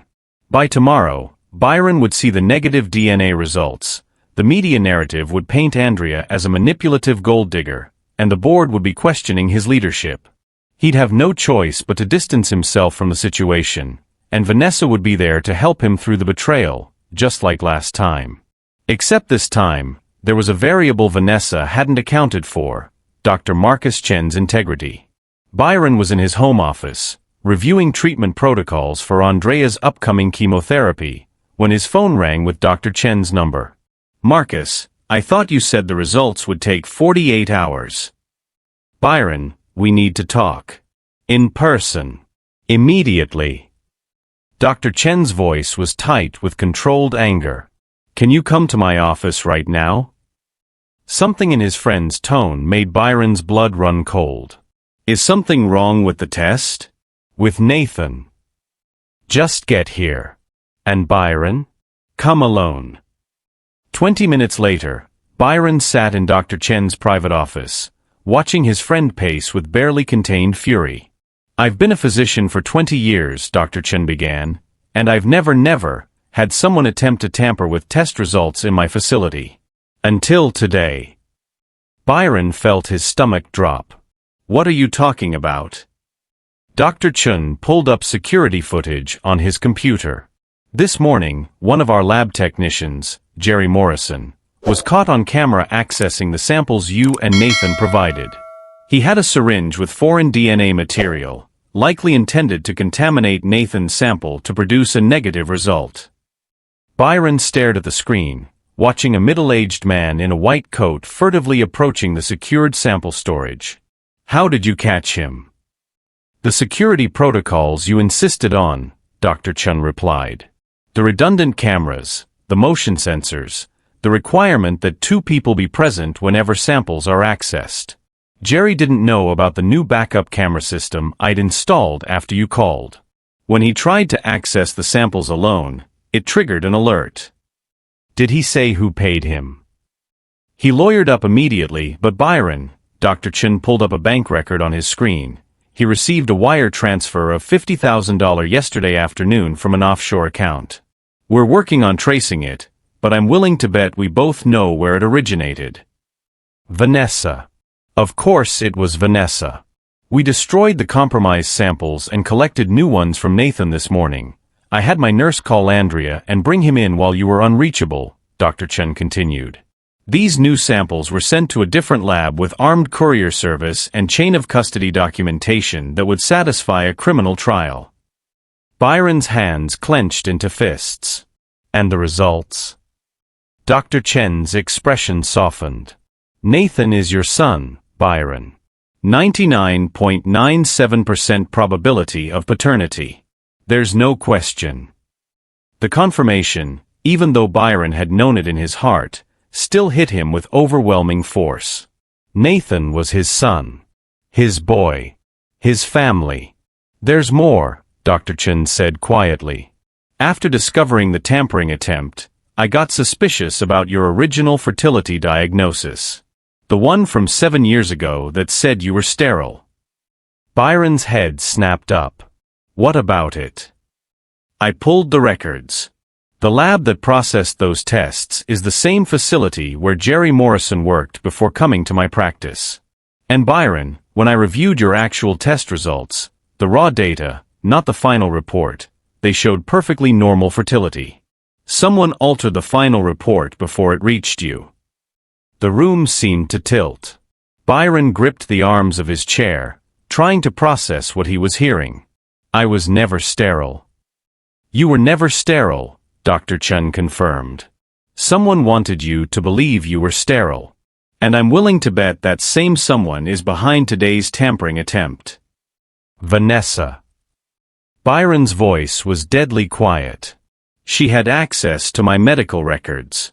She was on the hospital's charity board 7 years ago.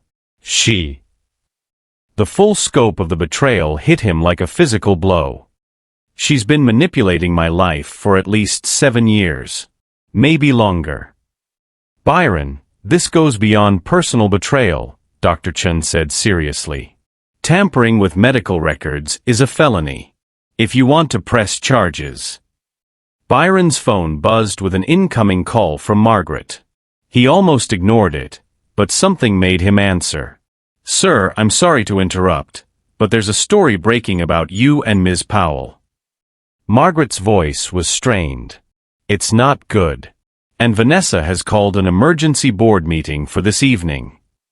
Send me the story link, Byron said coldly. And Margaret? Cancel that board meeting. Tell the directors I'll be addressing them at a meeting of my choosing. Tomorrow morning. He hung up and pulled up the article Margaret had sent. As he read, his controlled fury turned into something colder and more dangerous. She leaked it to the press, Byron said quietly.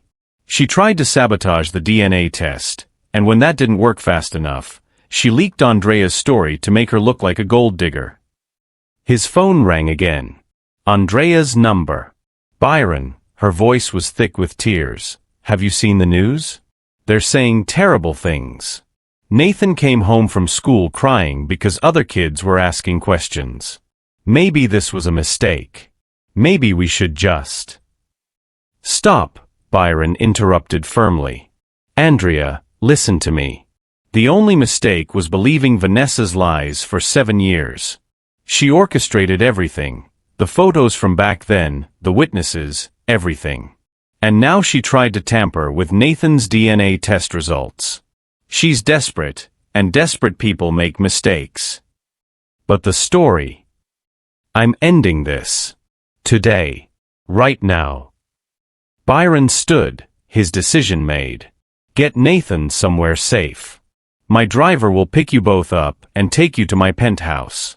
The doorman has instructions to let you in. Stay there until I call you. Byron, what are you going to do?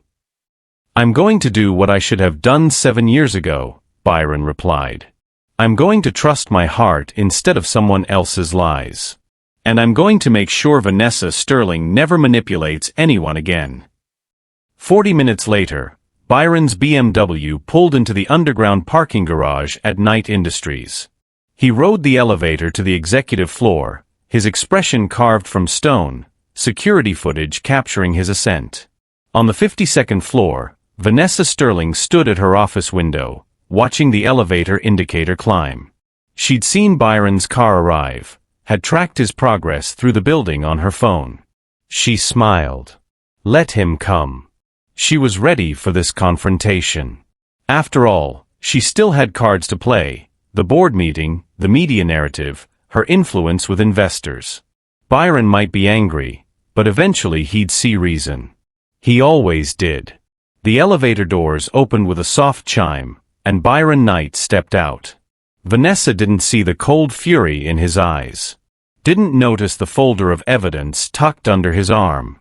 Didn't recognize that the man striding toward her office was no longer the Byron she'd manipulated and controlled for 7 years. This was a man who'd found something worth fighting for. And Vanessa Sterling was about to discover that Byron Knight was far more dangerous when he stopped playing by her rules. The executive boardroom of Knight Industries had witnessed countless power plays over the years, hostile takeover attempts, bitter proxy fights, careers made and destroyed across its polished mahogany table. But none of the 12 directors seated around the table had any idea they were about to witness the dismantling of a 7-year deception that would make corporate espionage look quaint by comparison. Vanessa Sterling stood at the head of the table, perfectly composed in a steel-gray suit that matched her calculating eyes. She'd arranged this emergency meeting with surgical precision, calling in every favor, every alliance she'd carefully cultivated over the years. "Thank you all for coming on such short notice," Vanessa began, her voice carrying just the right note of concern. "I know we're all aware of the media coverage regarding Byron's personal situation. While we all have sympathy for his circumstances, we need to discuss whether his judgment has been compromised to a degree that affects his ability to lead this company." Richard Morrison, the oldest board member and an early investor, frowned. "That's a serious allegation, Vanessa. Byron's built this company into what it is today." "Which is precisely why we need to protect it," Vanessa replied smoothly.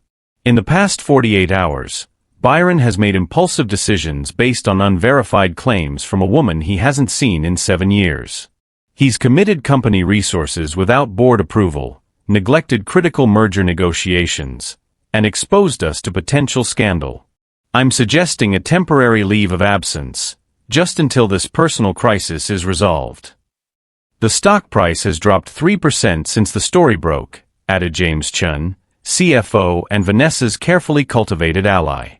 "Investors are nervous about leadership stability." The boardroom door opened with a controlled force that made everyone turn. Byron Knight walked in, and the temperature in the room seemed to drop 10 degrees.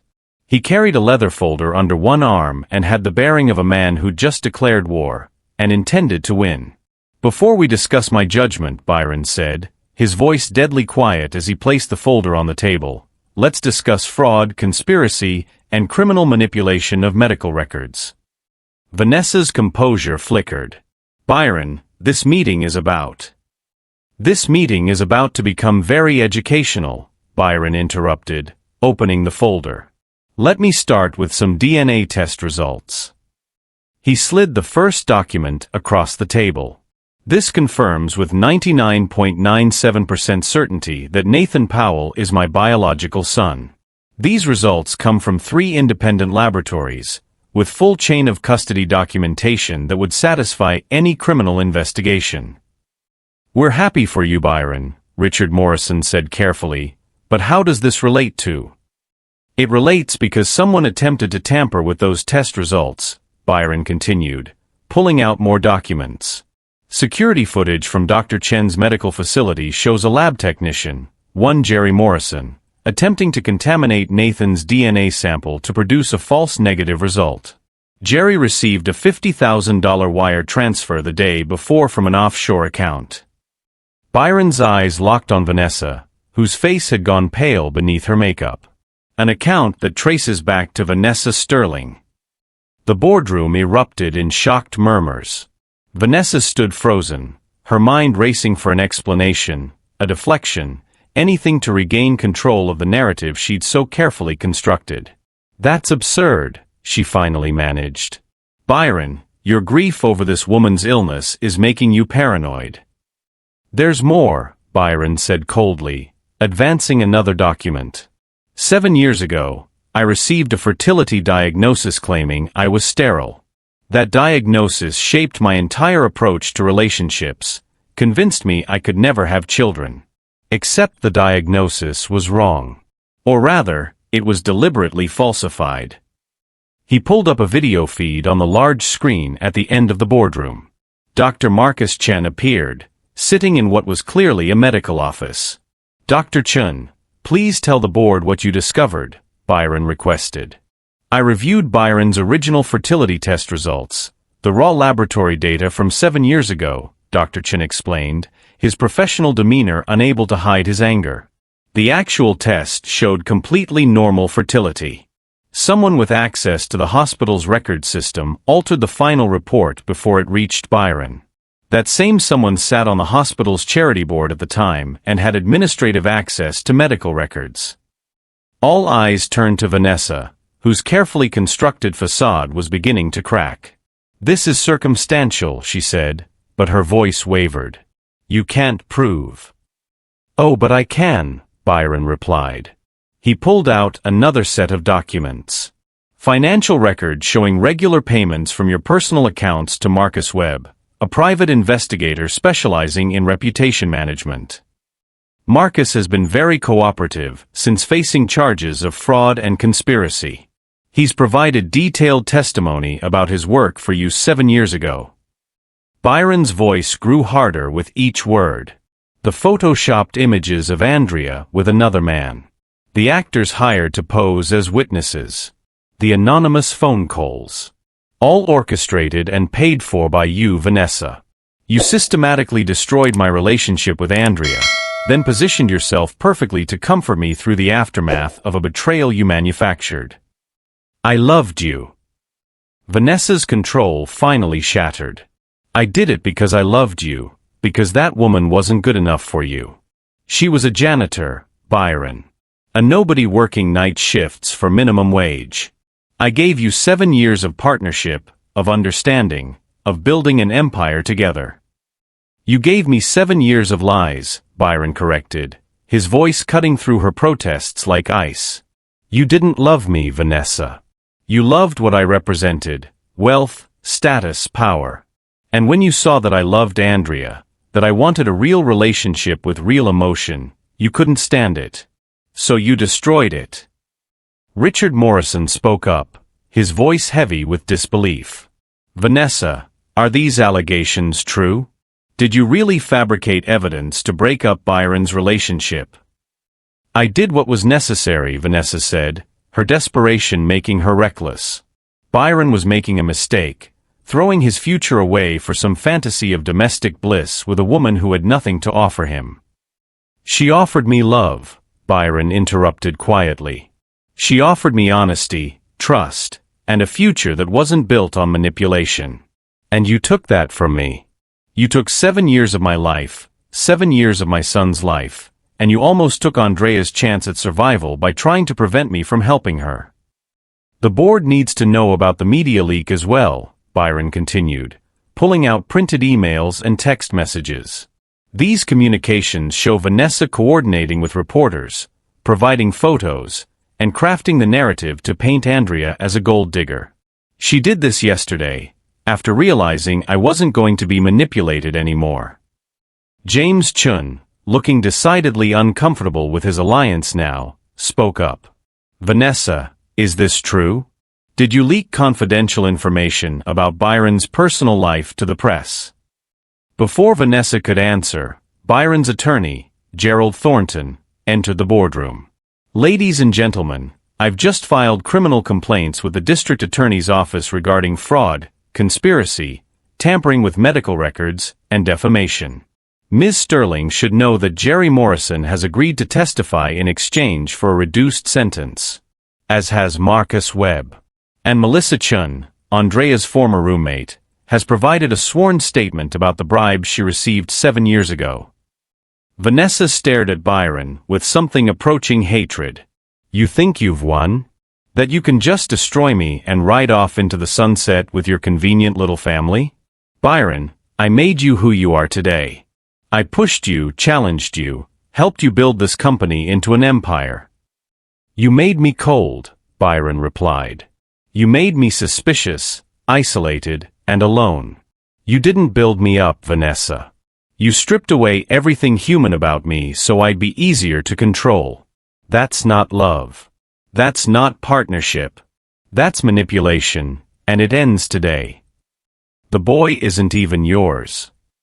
Vanessa's final desperate gambit came out as a scream. The DNA test is fake. Byron, you're being played by a dying woman who... Byron pulled out one final document. This is from a third independent laboratory. I had Nathan's DNA tested again this morning, anticipating you might try to discredit the results. Same confirmation. 99.97% probability. Nathan is my son. Vanessa's legs seemed to give out, and she sank into her chair, her perfect composure shattered completely. The boardroom was silent except for her ragged breathing. Richard Morrison cleared his throat. I move that Vanessa Sterling be immediately terminated from her position at Knight Industries, removed from the board of directors, and that all of her company stock options be revoked per the morality clause in her contract. Seconded, James Chun said quietly, looking ashamed of his earlier support. All in favor? Richard asked. Every hand went up. Byron, we owe you an apology, Richard continued. We should never have doubted your judgment.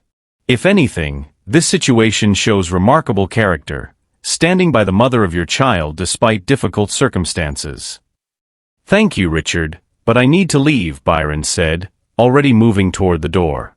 My family needs me, and that's where I should have been all along. Across town, in Andrea's modest apartment, the afternoon had descended into nightmare. Andrea sat on her small couch, Nathan pressed against her side, both of them watching the news coverage with growing horror. Why are they saying bad things about Mommy? Nathan asked, his young face creased with confusion and hurt. You didn't do anything wrong. Sometimes, baby, adults make things more complicated than they need to be, Andrea tried to explain, her heart breaking at having to expose her son to this ugliness. But as she watched her face flash across the screen, photos taken during her worst days of chemotherapy, looking gaunt and desperate, Andrea felt something inside her crack. Nathan was already dealing with too much. The possibility of losing his mother to cancer should be enough burden for any child. He didn't need this media circus, these accusations, this invasion of their lives. Maybe Byron's life would be better without them. Maybe the kind thing, the loving thing, was to take Nathan and disappear before the situation destroyed Byron's reputation and Nathan's innocence completely. Pack some clothes, baby, Andrea said, making a decision that tore her heart in two. We're going to take a little trip. Where? Nathan looked up at her with those eyes so much like Byron's. Somewhere quiet. Just you and me, like always. But what about Daddy? Nathan's voice rose in panic. We can't leave Daddy. He needs us. Daddy's life is complicated, Nathan. Maybe too complicated for. A sharp knock at the door interrupted her. Andrea's heart leaped. Byron. He'd come to tell her they'd fix this together. But when she opened the door, it wasn't Byron. It was a reporter with a camera crew, microphone thrust forward aggressively. Ms. Powell, is it true you're using your terminally ill condition to manipulate Byron Knight? How much money have you asked him for? Andrea tried to close the door, but the reporter wedged his foot in the gap. Ms. Powell, our sources say you've targeted wealthy men before. Care to comment? Get out, Andrea managed, her voice shaking. I have nothing to say to you. Mommy doesn't lie. Nathan's small voice rang out as he appeared beside Andrea. My daddy is going to help us because we're a family. Nathan, go to your room, Andrea started, but the reporter was already pivoting, sensing a better story. So you're the boy claiming to be Byron Knight's son? How does it feel to? Enough. Byron's voice cut through the chaos like a blade. He'd appeared at the top of the stairs, and the fury in his eyes made the reporter step back instinctively. Byron moved past the reporter, positioning himself between the camera and his family. Andrea Powell is the mother of my son, he said directly to the camera, his voice carrying the authority of a man who'd built an empire. She's also the woman I never stopped loving, and the woman I plan to spend the rest of my life with. The only gold digger in this story is my ex-girlfriend, who built a 7-year relationship on manufactured lies and is now facing criminal charges for fraud and conspiracy. Mr. Knight, are you confirming? I'm confirming that Nathan is my son. DNA tests from 3 independent laboratories prove it beyond any doubt. I'm also confirming that Vanessa Sterling attempted to tamper with those tests, leaked confidential information to the media, and orchestrated a campaign of defamation against the mother of my child. My legal team will be pursuing charges, and I suggest you verify your sources before publishing any more salacious speculation. Byron stepped closer to the camera, his expression hardening. Now get off this property before I have you arrested for trespassing and harassment. The reporter scrambled backward, the camera crew following, and Byron turned to Andrea and Nathan, his expression transforming from fury to tenderness in an instant. Daddy. Nathan launched himself at Byron, who caught him and held him tight. I'm here, buddy, Byron murmured. I'm here, and I'm not going anywhere. Andrea stood in the doorway, tears streaming down her face, relief, fear, hope, and love all tangled together in her chest. I'm sorry, Byron said to her, reaching out with his free arm to pull her into their embrace. I should have protected you from this. I should have anticipated Vanessa would. You're protecting us now, Andrea interrupted, burying her face against his shoulder. That's what matters. Inside the apartment, with the door finally closed against the world, Byron set Nathan down and took both of Andrea's hands in his. Move in with me, he said. Both of you. Today. I have security, resources, and enough lawyers to make sure no reporter gets within 100 feet of you again. Let me take care of you both. Properly. Completely. Byron, it's too fast, Andrea started, but Nathan interrupted. Please, Mommy. I want to live with Daddy. I want us to be a real family. Andrea looked at her son, then at Byron, seeing the determination and love in both their faces. She was tired of running, tired of struggling alone, tired of protecting everyone but herself. Okay, she whispered. Okay, yes. Byron pulled them both close, his voice thick with emotion. No more lies. No more secrets. No more letting other people control our lives. Just us. Just family. From outside, they could hear the reporters being moved along by building security. The media would keep spinning stories, Vanessa would face her legal reckoning, and the road ahead would have challenges they couldn't yet see. But for the first time in 7 years, Byron Knight felt like he'd finally come home. Moving day arrived wrapped in the golden light of early autumn, the kind of perfect October morning that made everything feel like a fresh start. As professional movers carefully packed Andrea and Nathan's modest belongings into boxes marked with efficient labels, Byron stood in the small apartment and reflected on an irony that would have escaped him just weeks ago.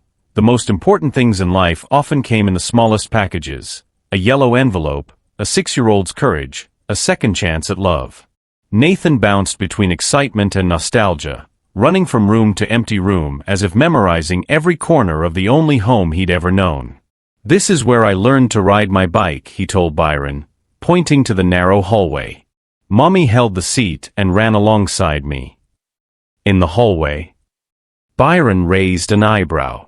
Andrea laughed, color in her cheeks that hadn't been there weeks ago. It was raining outside, and he was so determined. We only broke one lamp. As they prepared to leave, neighbors emerged from their apartments to say goodbye. Mrs. Chun from 2B, an elderly woman who'd watched Nathan after school when Andrea worked double shifts, pressed a small jade Buddha into Nathan's hands. For protection and luck, she said, her eyes misting. You take care of your mama and your new daddy, okay? I will, Mrs. Chun, Nathan promised solemnly. And you can visit us. Daddy says we have lots of room. Andrea hugged each neighbor, these people who'd helped when times were tough, who'd brought soup when she was too sick to cook, who'd walked Nathan to the bus stop when she couldn't get out of bed. This tiny apartment had been filled with struggle, but also with love and community. Ready? Byron asked gently, sensing her emotion. Andrea took one last look at the place where she'd raised Nathan alone, where she'd fought to survive, where she'd written the letter that changed everything. Ready. The drive to Byron's penthouse felt like traveling to another planet. Nathan pressed his face against the BMW's window, watching the neighborhood transform from modest apartments to luxury high-rises. Is that where we're going to live? Nathan pointed at the gleaming glass tower that rose 40 stories above the waterfront. It's so tall. That's home, Byron confirmed, enjoying the wonder in his son's eyes. When they pulled into the underground garage, the building's doorman, Marcus, who'd worked there for 20 years, was waiting with a broad smile. "Welcome home, Master Nathan," Marcus said formally, opening the car door with a flourish. Nathan's eyes went wide. "Did you hear that, Mommy? He called me Master Nathan. Like I'm fancy." Andrea and Byron exchanged amused glances as Nathan tested out his new title. "Master Nathan would like to go upstairs now, please," he announced with exaggerated dignity, making all three adults laugh. The elevator ride to the penthouse was an adventure in itself. Nathan pressed his face to the glass wall, watching the city drop away beneath them as they rose higher and higher. "I can see our old apartment building from here," he exclaimed. "It looks so tiny." When the elevator doors opened directly into Byron's penthouse, Nathan gasped. But it wasn't the luxury that stopped him, it was how different everything looked from when he'd been here briefly with his mother weeks ago. The cold bachelor pad had been transformed. Where there had been sterile designer furniture and abstract art, there was now warmth and life. Family photographs in frames, colorful throw pillows, books scattered invitingly on side tables. "Come see your room," Byron said, trying to mask his nervousness. He'd spent days planning this, wanting everything to be perfect. Nathan's bedroom was every 6-year-old's dream. Walls painted in shades of blue and green, with a magnificent mural of prehistoric landscapes where dinosaurs roamed. Bookshelves lined one wall, already filled with age-appropriate science books, adventure stories, and dinosaur encyclopedias. Art supplies organized in colorful bins. A telescope positioned by the floor-to-ceiling windows. A bed shaped like a triceratops. "Daddy!" Nathan's scream of joy could probably be heard in neighboring apartments. He ran from feature to feature, touching everything with reverent wonder. "This is the best room in the whole world." Andrea stood in the doorway, tears streaming down her face as she watched Byron kneel beside Nathan, explaining how the telescope worked. "And this door," Byron said, opening a connecting door, "leads to your mommy's room. So she's always close if you need her." Andrea's suite was beautiful but comfortable, soft blues and grays, a massive bed with cloud-like bedding, a sitting area with books and comfortable chairs, and windows that overlooked the water. But what made her cry was the attention to detail. Framed photos of Nathan throughout his childhood that Byron must have gotten from her apartment, fresh flowers, and a small writing desk by the window with expensive journals and pens. "I thought you might want to write," Byron said quietly, appearing beside her. "Not because you have to, but because you can. No more choosing between sleep and dreams." Andrea couldn't speak, could only throw her arms around him and hold on tight. Their first dinner as a family living under one roof was chaotic and perfect. Byron, who'd hired private chefs for years, insisted on cooking himself, a surprisingly good pasta primavera that had Nathan giggling at his father's concentration face. "Daddy, you're wearing an apron," Nathan pointed out between fits of laughter. "And it has flowers on it." "Your mother bought it," Byron said with mock dignity. "She said I needed to look the part." "You look perfect," Andrea said softly, and the look they exchanged made Nathan stop laughing and start smiling in a different way, like he was watching something important. As they ate, they talked about logistics. Andrea's treatment schedule at Seattle Cancer Care Alliance, 3 times a week, with Byron's driver taking her and a private nurse accompanying each session. Nathan's enrollment at Riverside Preparatory, one of the city's best elementary schools, starting Monday. Byron's promised to attend every parent-teacher conference, every school play, every science fair. You don't have to, Andrea started. I want to, Byron interrupted firmly. I missed 6 years. I'm not missing any more. The early days of Andrea's treatment were difficult. The experimental protocol was aggressive, designed to attack her cancer from multiple angles. She spent days exhausted, fighting nausea, losing what remained of her hair. But this time, she wasn't fighting alone. Byron held her hair when she was sick, brought ginger tea at 3 a.m., read to her when she couldn't sleep. Nathan made drawings to cheer her up, elaborate dinosaur scenes with a special character he called Super Mommy T-Rex who defeats cancer. Gradually, a routine established itself. Morning rituals of Byron making breakfast while Nathan set the table, chatter about school and work and dinosaurs filling the penthouse with life. School drop-offs where Byron learned to do Nathan's hair, never quite as well as Andrea, but Nathan wore his father's attempts with pride. Afternoons of homework help, park visits, and the sweet mundanity of normal family life. And slowly, so slowly they almost didn't notice at first, Andrea got better. Color returned to her cheeks. She could eat without nausea. Her energy came back in small but significant increments. The weekly scans showed the tumors shrinking, then stabilizing, then becoming harder to detect. Hope, that dangerous thing, began to take root. Byron discovered fatherhood was nothing like running a company. It couldn't be scheduled or optimized. It was messy and unpredictable and absolutely magical. Teaching Nathan to ride a bike in the park, running alongside him and letting go at just the right moment, watching his son pedal away independently with the biggest smile Byron had ever seen. Saturday trips to the Science Museum where Nathan asked approximately 1 million questions and Byron found himself actually enjoying learning about plate tectonics and the life cycle of stars. Bedtime stories that turned into discussions about everything from dinosaurs to feelings to what it meant to be brave. You know what's really brave? Nathan said one night as Byron tucked him in. Not scared. Being scared but doing the right thing anyway.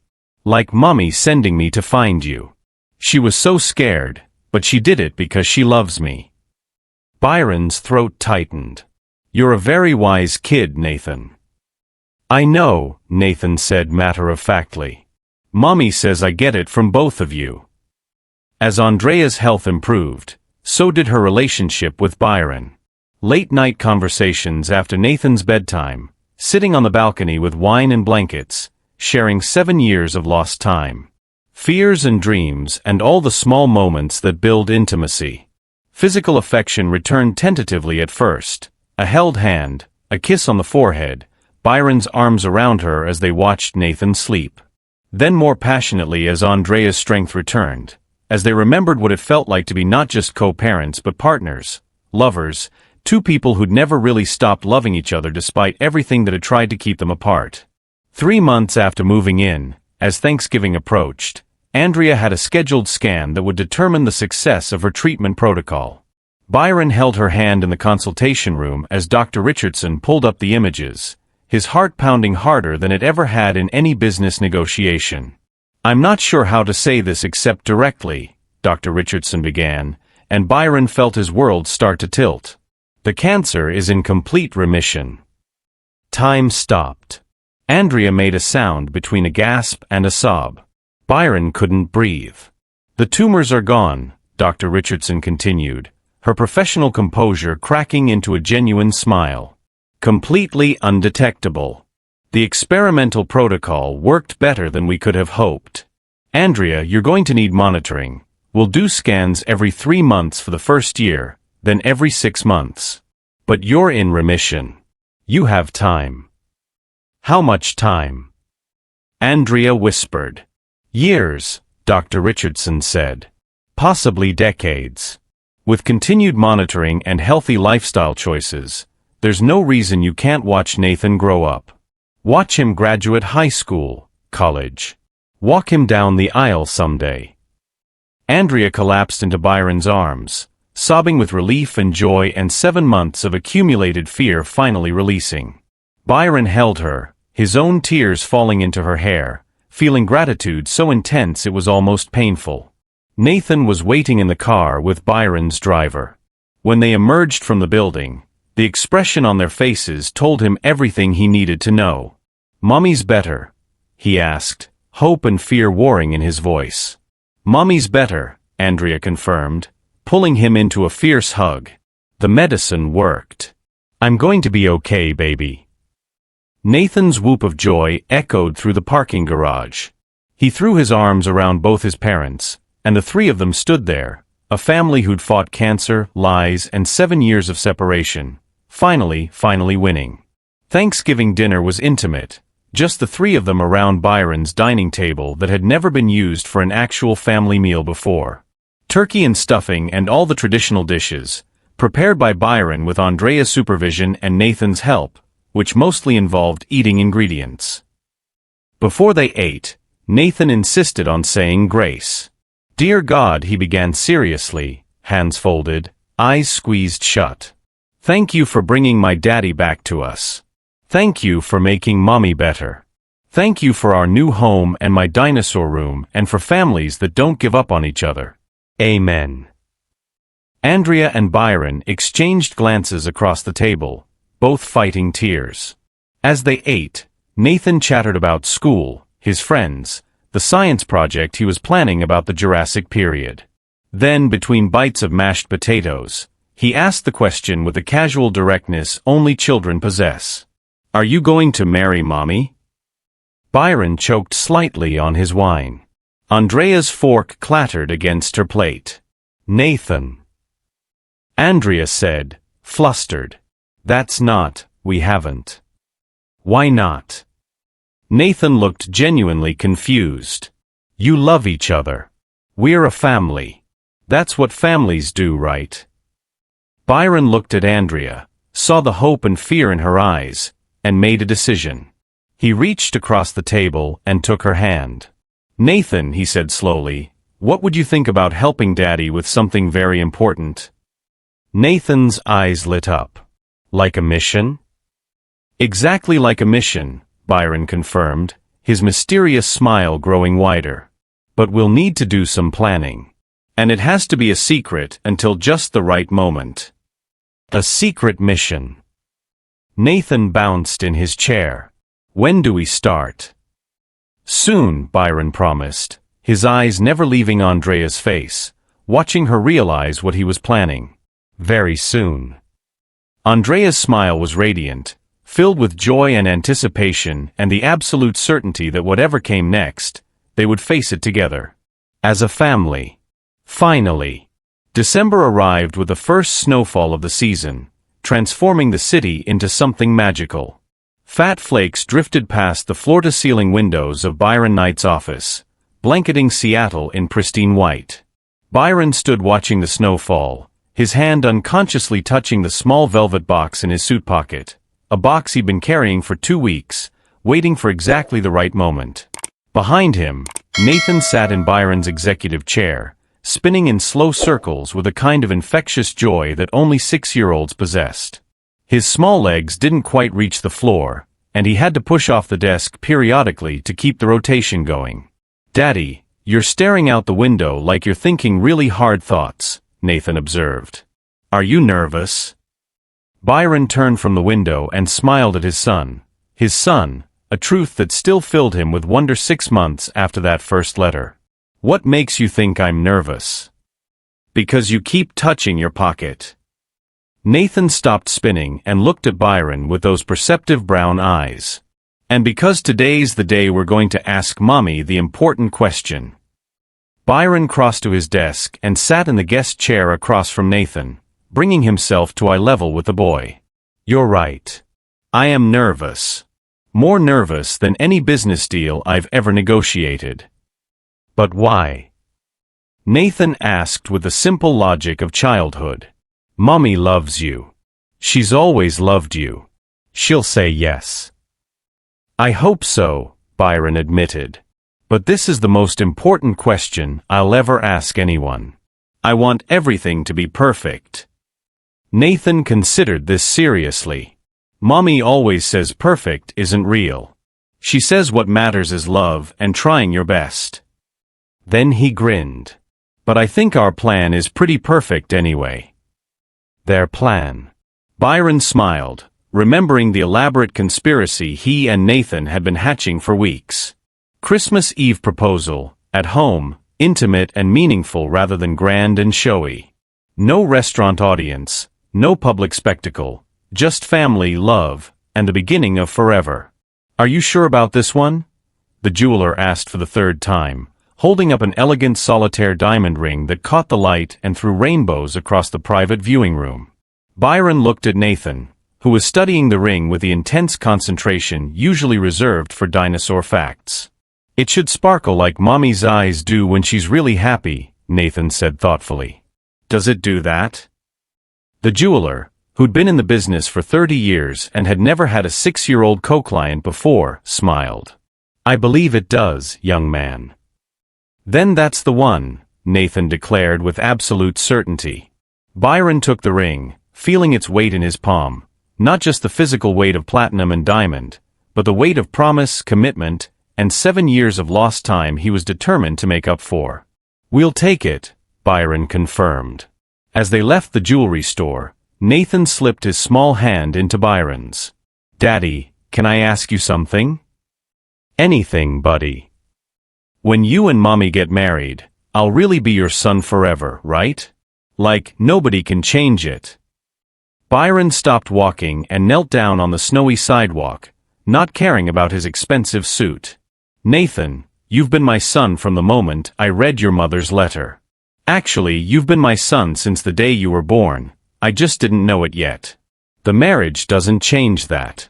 You're mine, I'm yours, and nothing will ever change that. Forever and ever. Nathan threw his arms around Byron's neck. I love you, Daddy. I love you too, son, Byron whispered, his voice thick with emotion. More than I ever knew it was possible to love someone. Christmas Eve arrived with perfect timing. The penthouse was transformed into a winter wonderland, Nathan and Byron's joint project over the past week. The Christmas tree stood 12 feet tall by the windows, decorated with a mixture of expensive ornaments and handmade ones Nathan had crafted. Lights twinkled everywhere. Stockings hung over the fireplace, 3 of them now, Nathan's positioned deliberately between his parents. Andrea emerged from her bedroom wearing a simple red dress that made Byron's breath catch.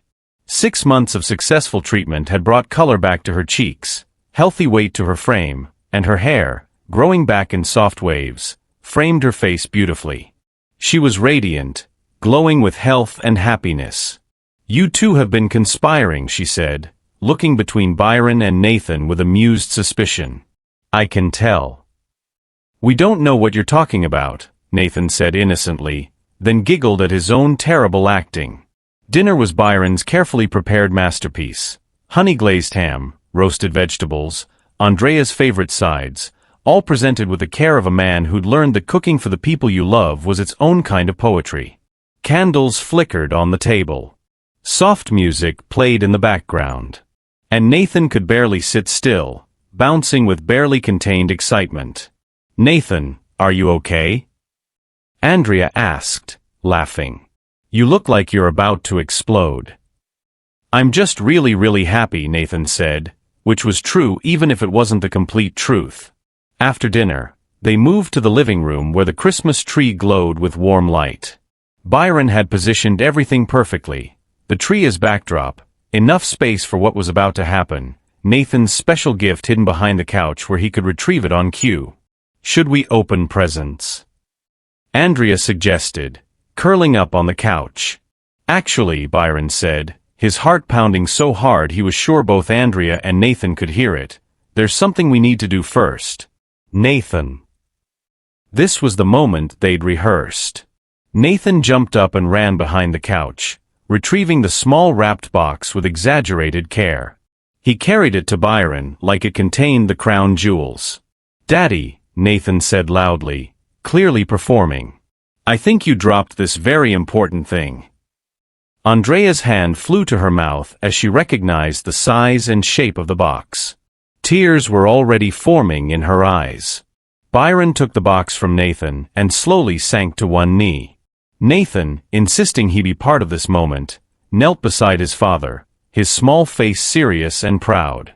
"Andrea," Byron began, and had to stop to clear his throat. All the speeches he'd practiced vanished. This had to come from his heart. "7 years ago, I lost you because I believed lies. I let someone manipulate me into throwing away the most precious thing I'd ever had. I convinced myself I was better off alone, that love was a weakness I couldn't afford." Andrea was crying freely now, but she was smiling.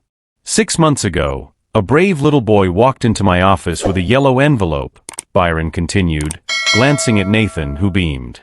"In one morning, he destroyed every lie I'd built my life on. He brought me to my knees, literally, and showed me what I'd been missing all those years." Byron opened the velvet box, revealing the ring that sparkled like Andrea's eyes. "It wasn't just love I was missing. It was family. Purpose. The understanding that the most important things in life can't be measured in money or power, but in moments. Moments like Nathan's laugh. Your smile. Our dinners together. The way Nathan falls asleep holding both our hands. The way you look at me like I'm not a CEO but just a man you love." "Daddy, ask her." Nathan interrupted, unable to contain himself any longer. "Ask her." Through tears and laughter, Byron posed the question that would change everything. "Andrea Powell, will you marry me? Will you let me spend the rest of my life being the man you always believed I could be? Will you make our family complete?" "Yes." Andrea didn't even let him finish, launching herself forward and nearly knocking both Byron and Nathan over. "Yes, yes, of course yes." Byron slipped the ring onto her finger, a perfect fit, just as Nathan had promised, and kissed her while Nathan cheered and jumped around them like he'd just scored the winning goal. "She said yes, Daddy. She said yes." Nathan threw himself into the embrace, and the three of them held each other, crying and laughing and becoming something more than they'd been individually. "Now we're a forever family," Nathan declared with absolute certainty.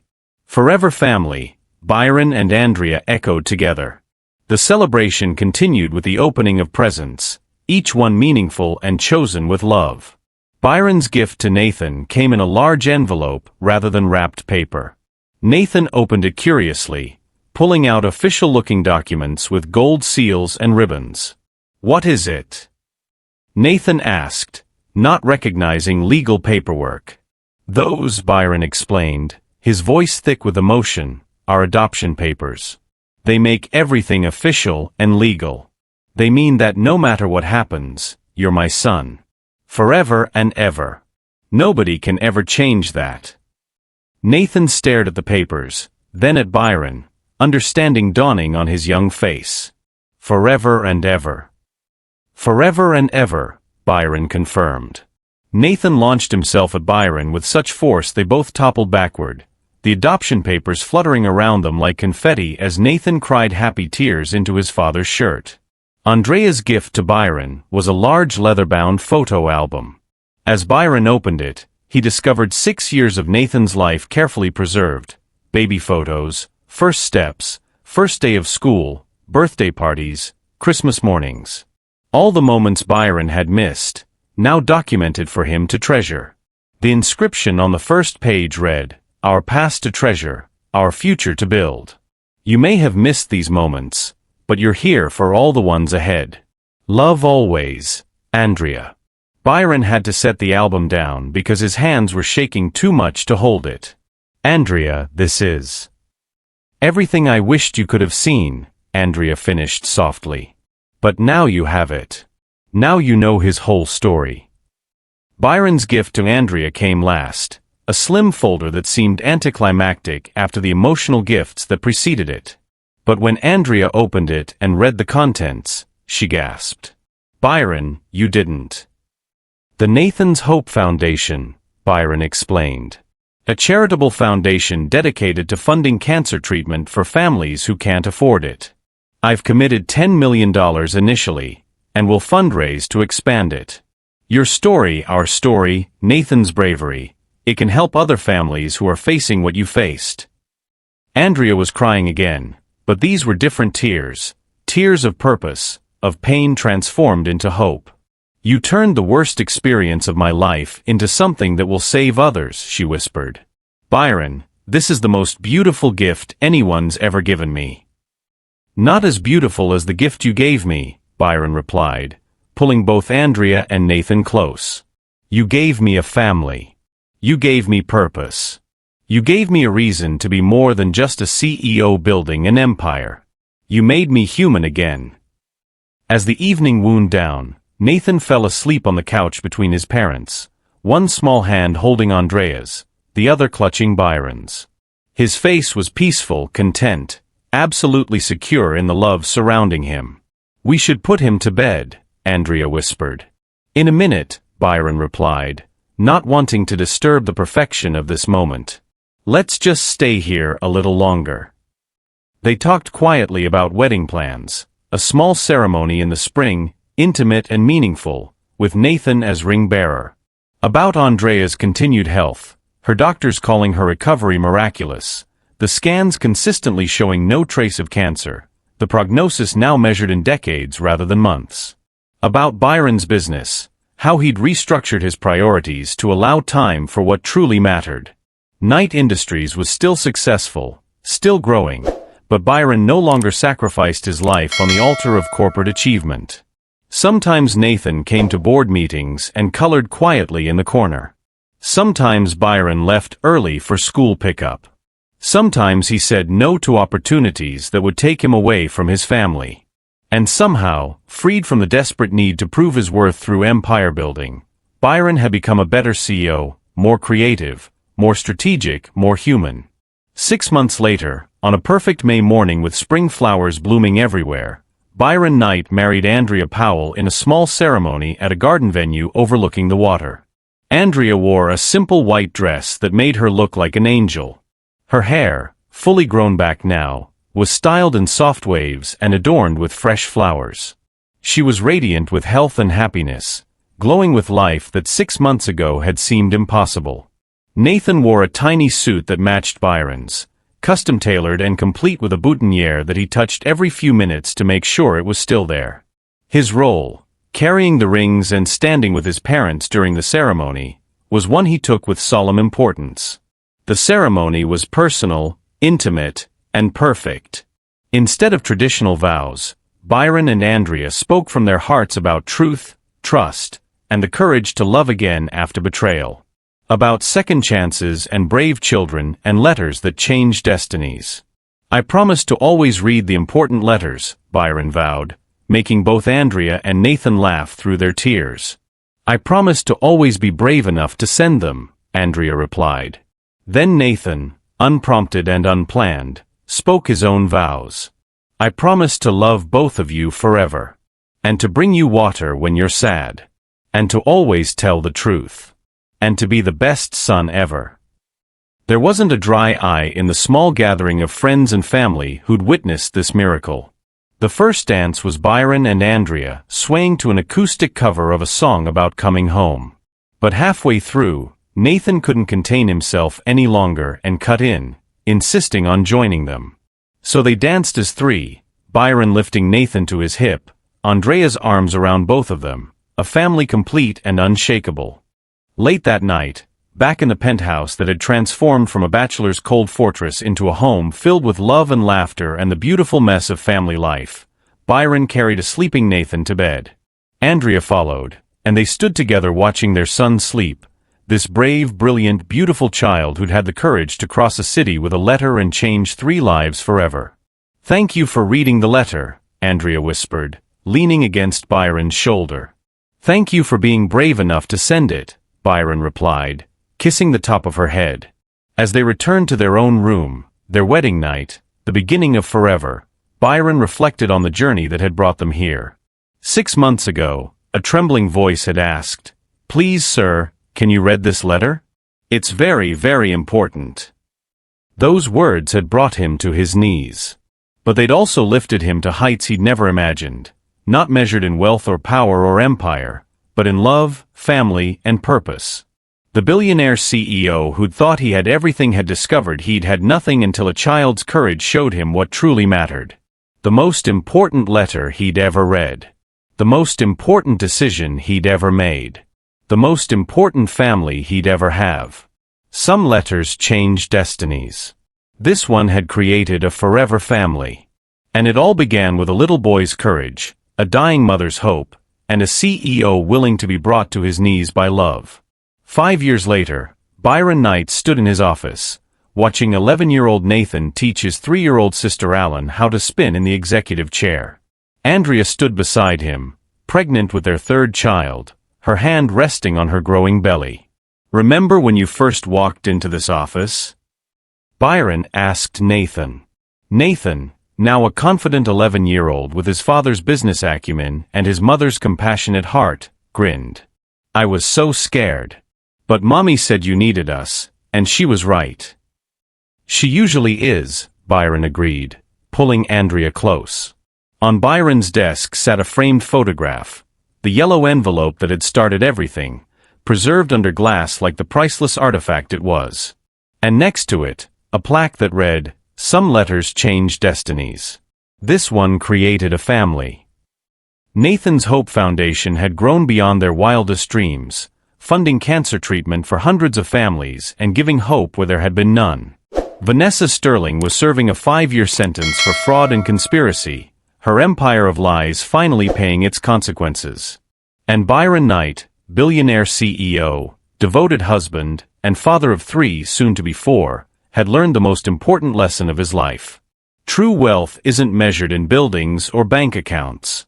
It's measured in the laughter of children, the love of a good woman, and the courage to read the letters that really matter.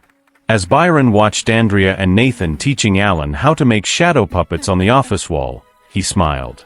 The CEO who'd been brought to his knees by a 6-year-old's courage had been lifted to heights of joy he'd never known existed. All because one autumn morning, a brave little boy had walked into his office and asked, "Please, sir, can you read this letter? It's very, very important." It was the most important letter Byron Knight had ever read. And it gave him everything that truly mattered. Thank you for watching this story to the end. If you enjoyed this story, you will surely love the next one. It's as interesting and even more intriguing than you can ever imagine. So do check it out. Click on the image showing on your screen right now to watch the next one.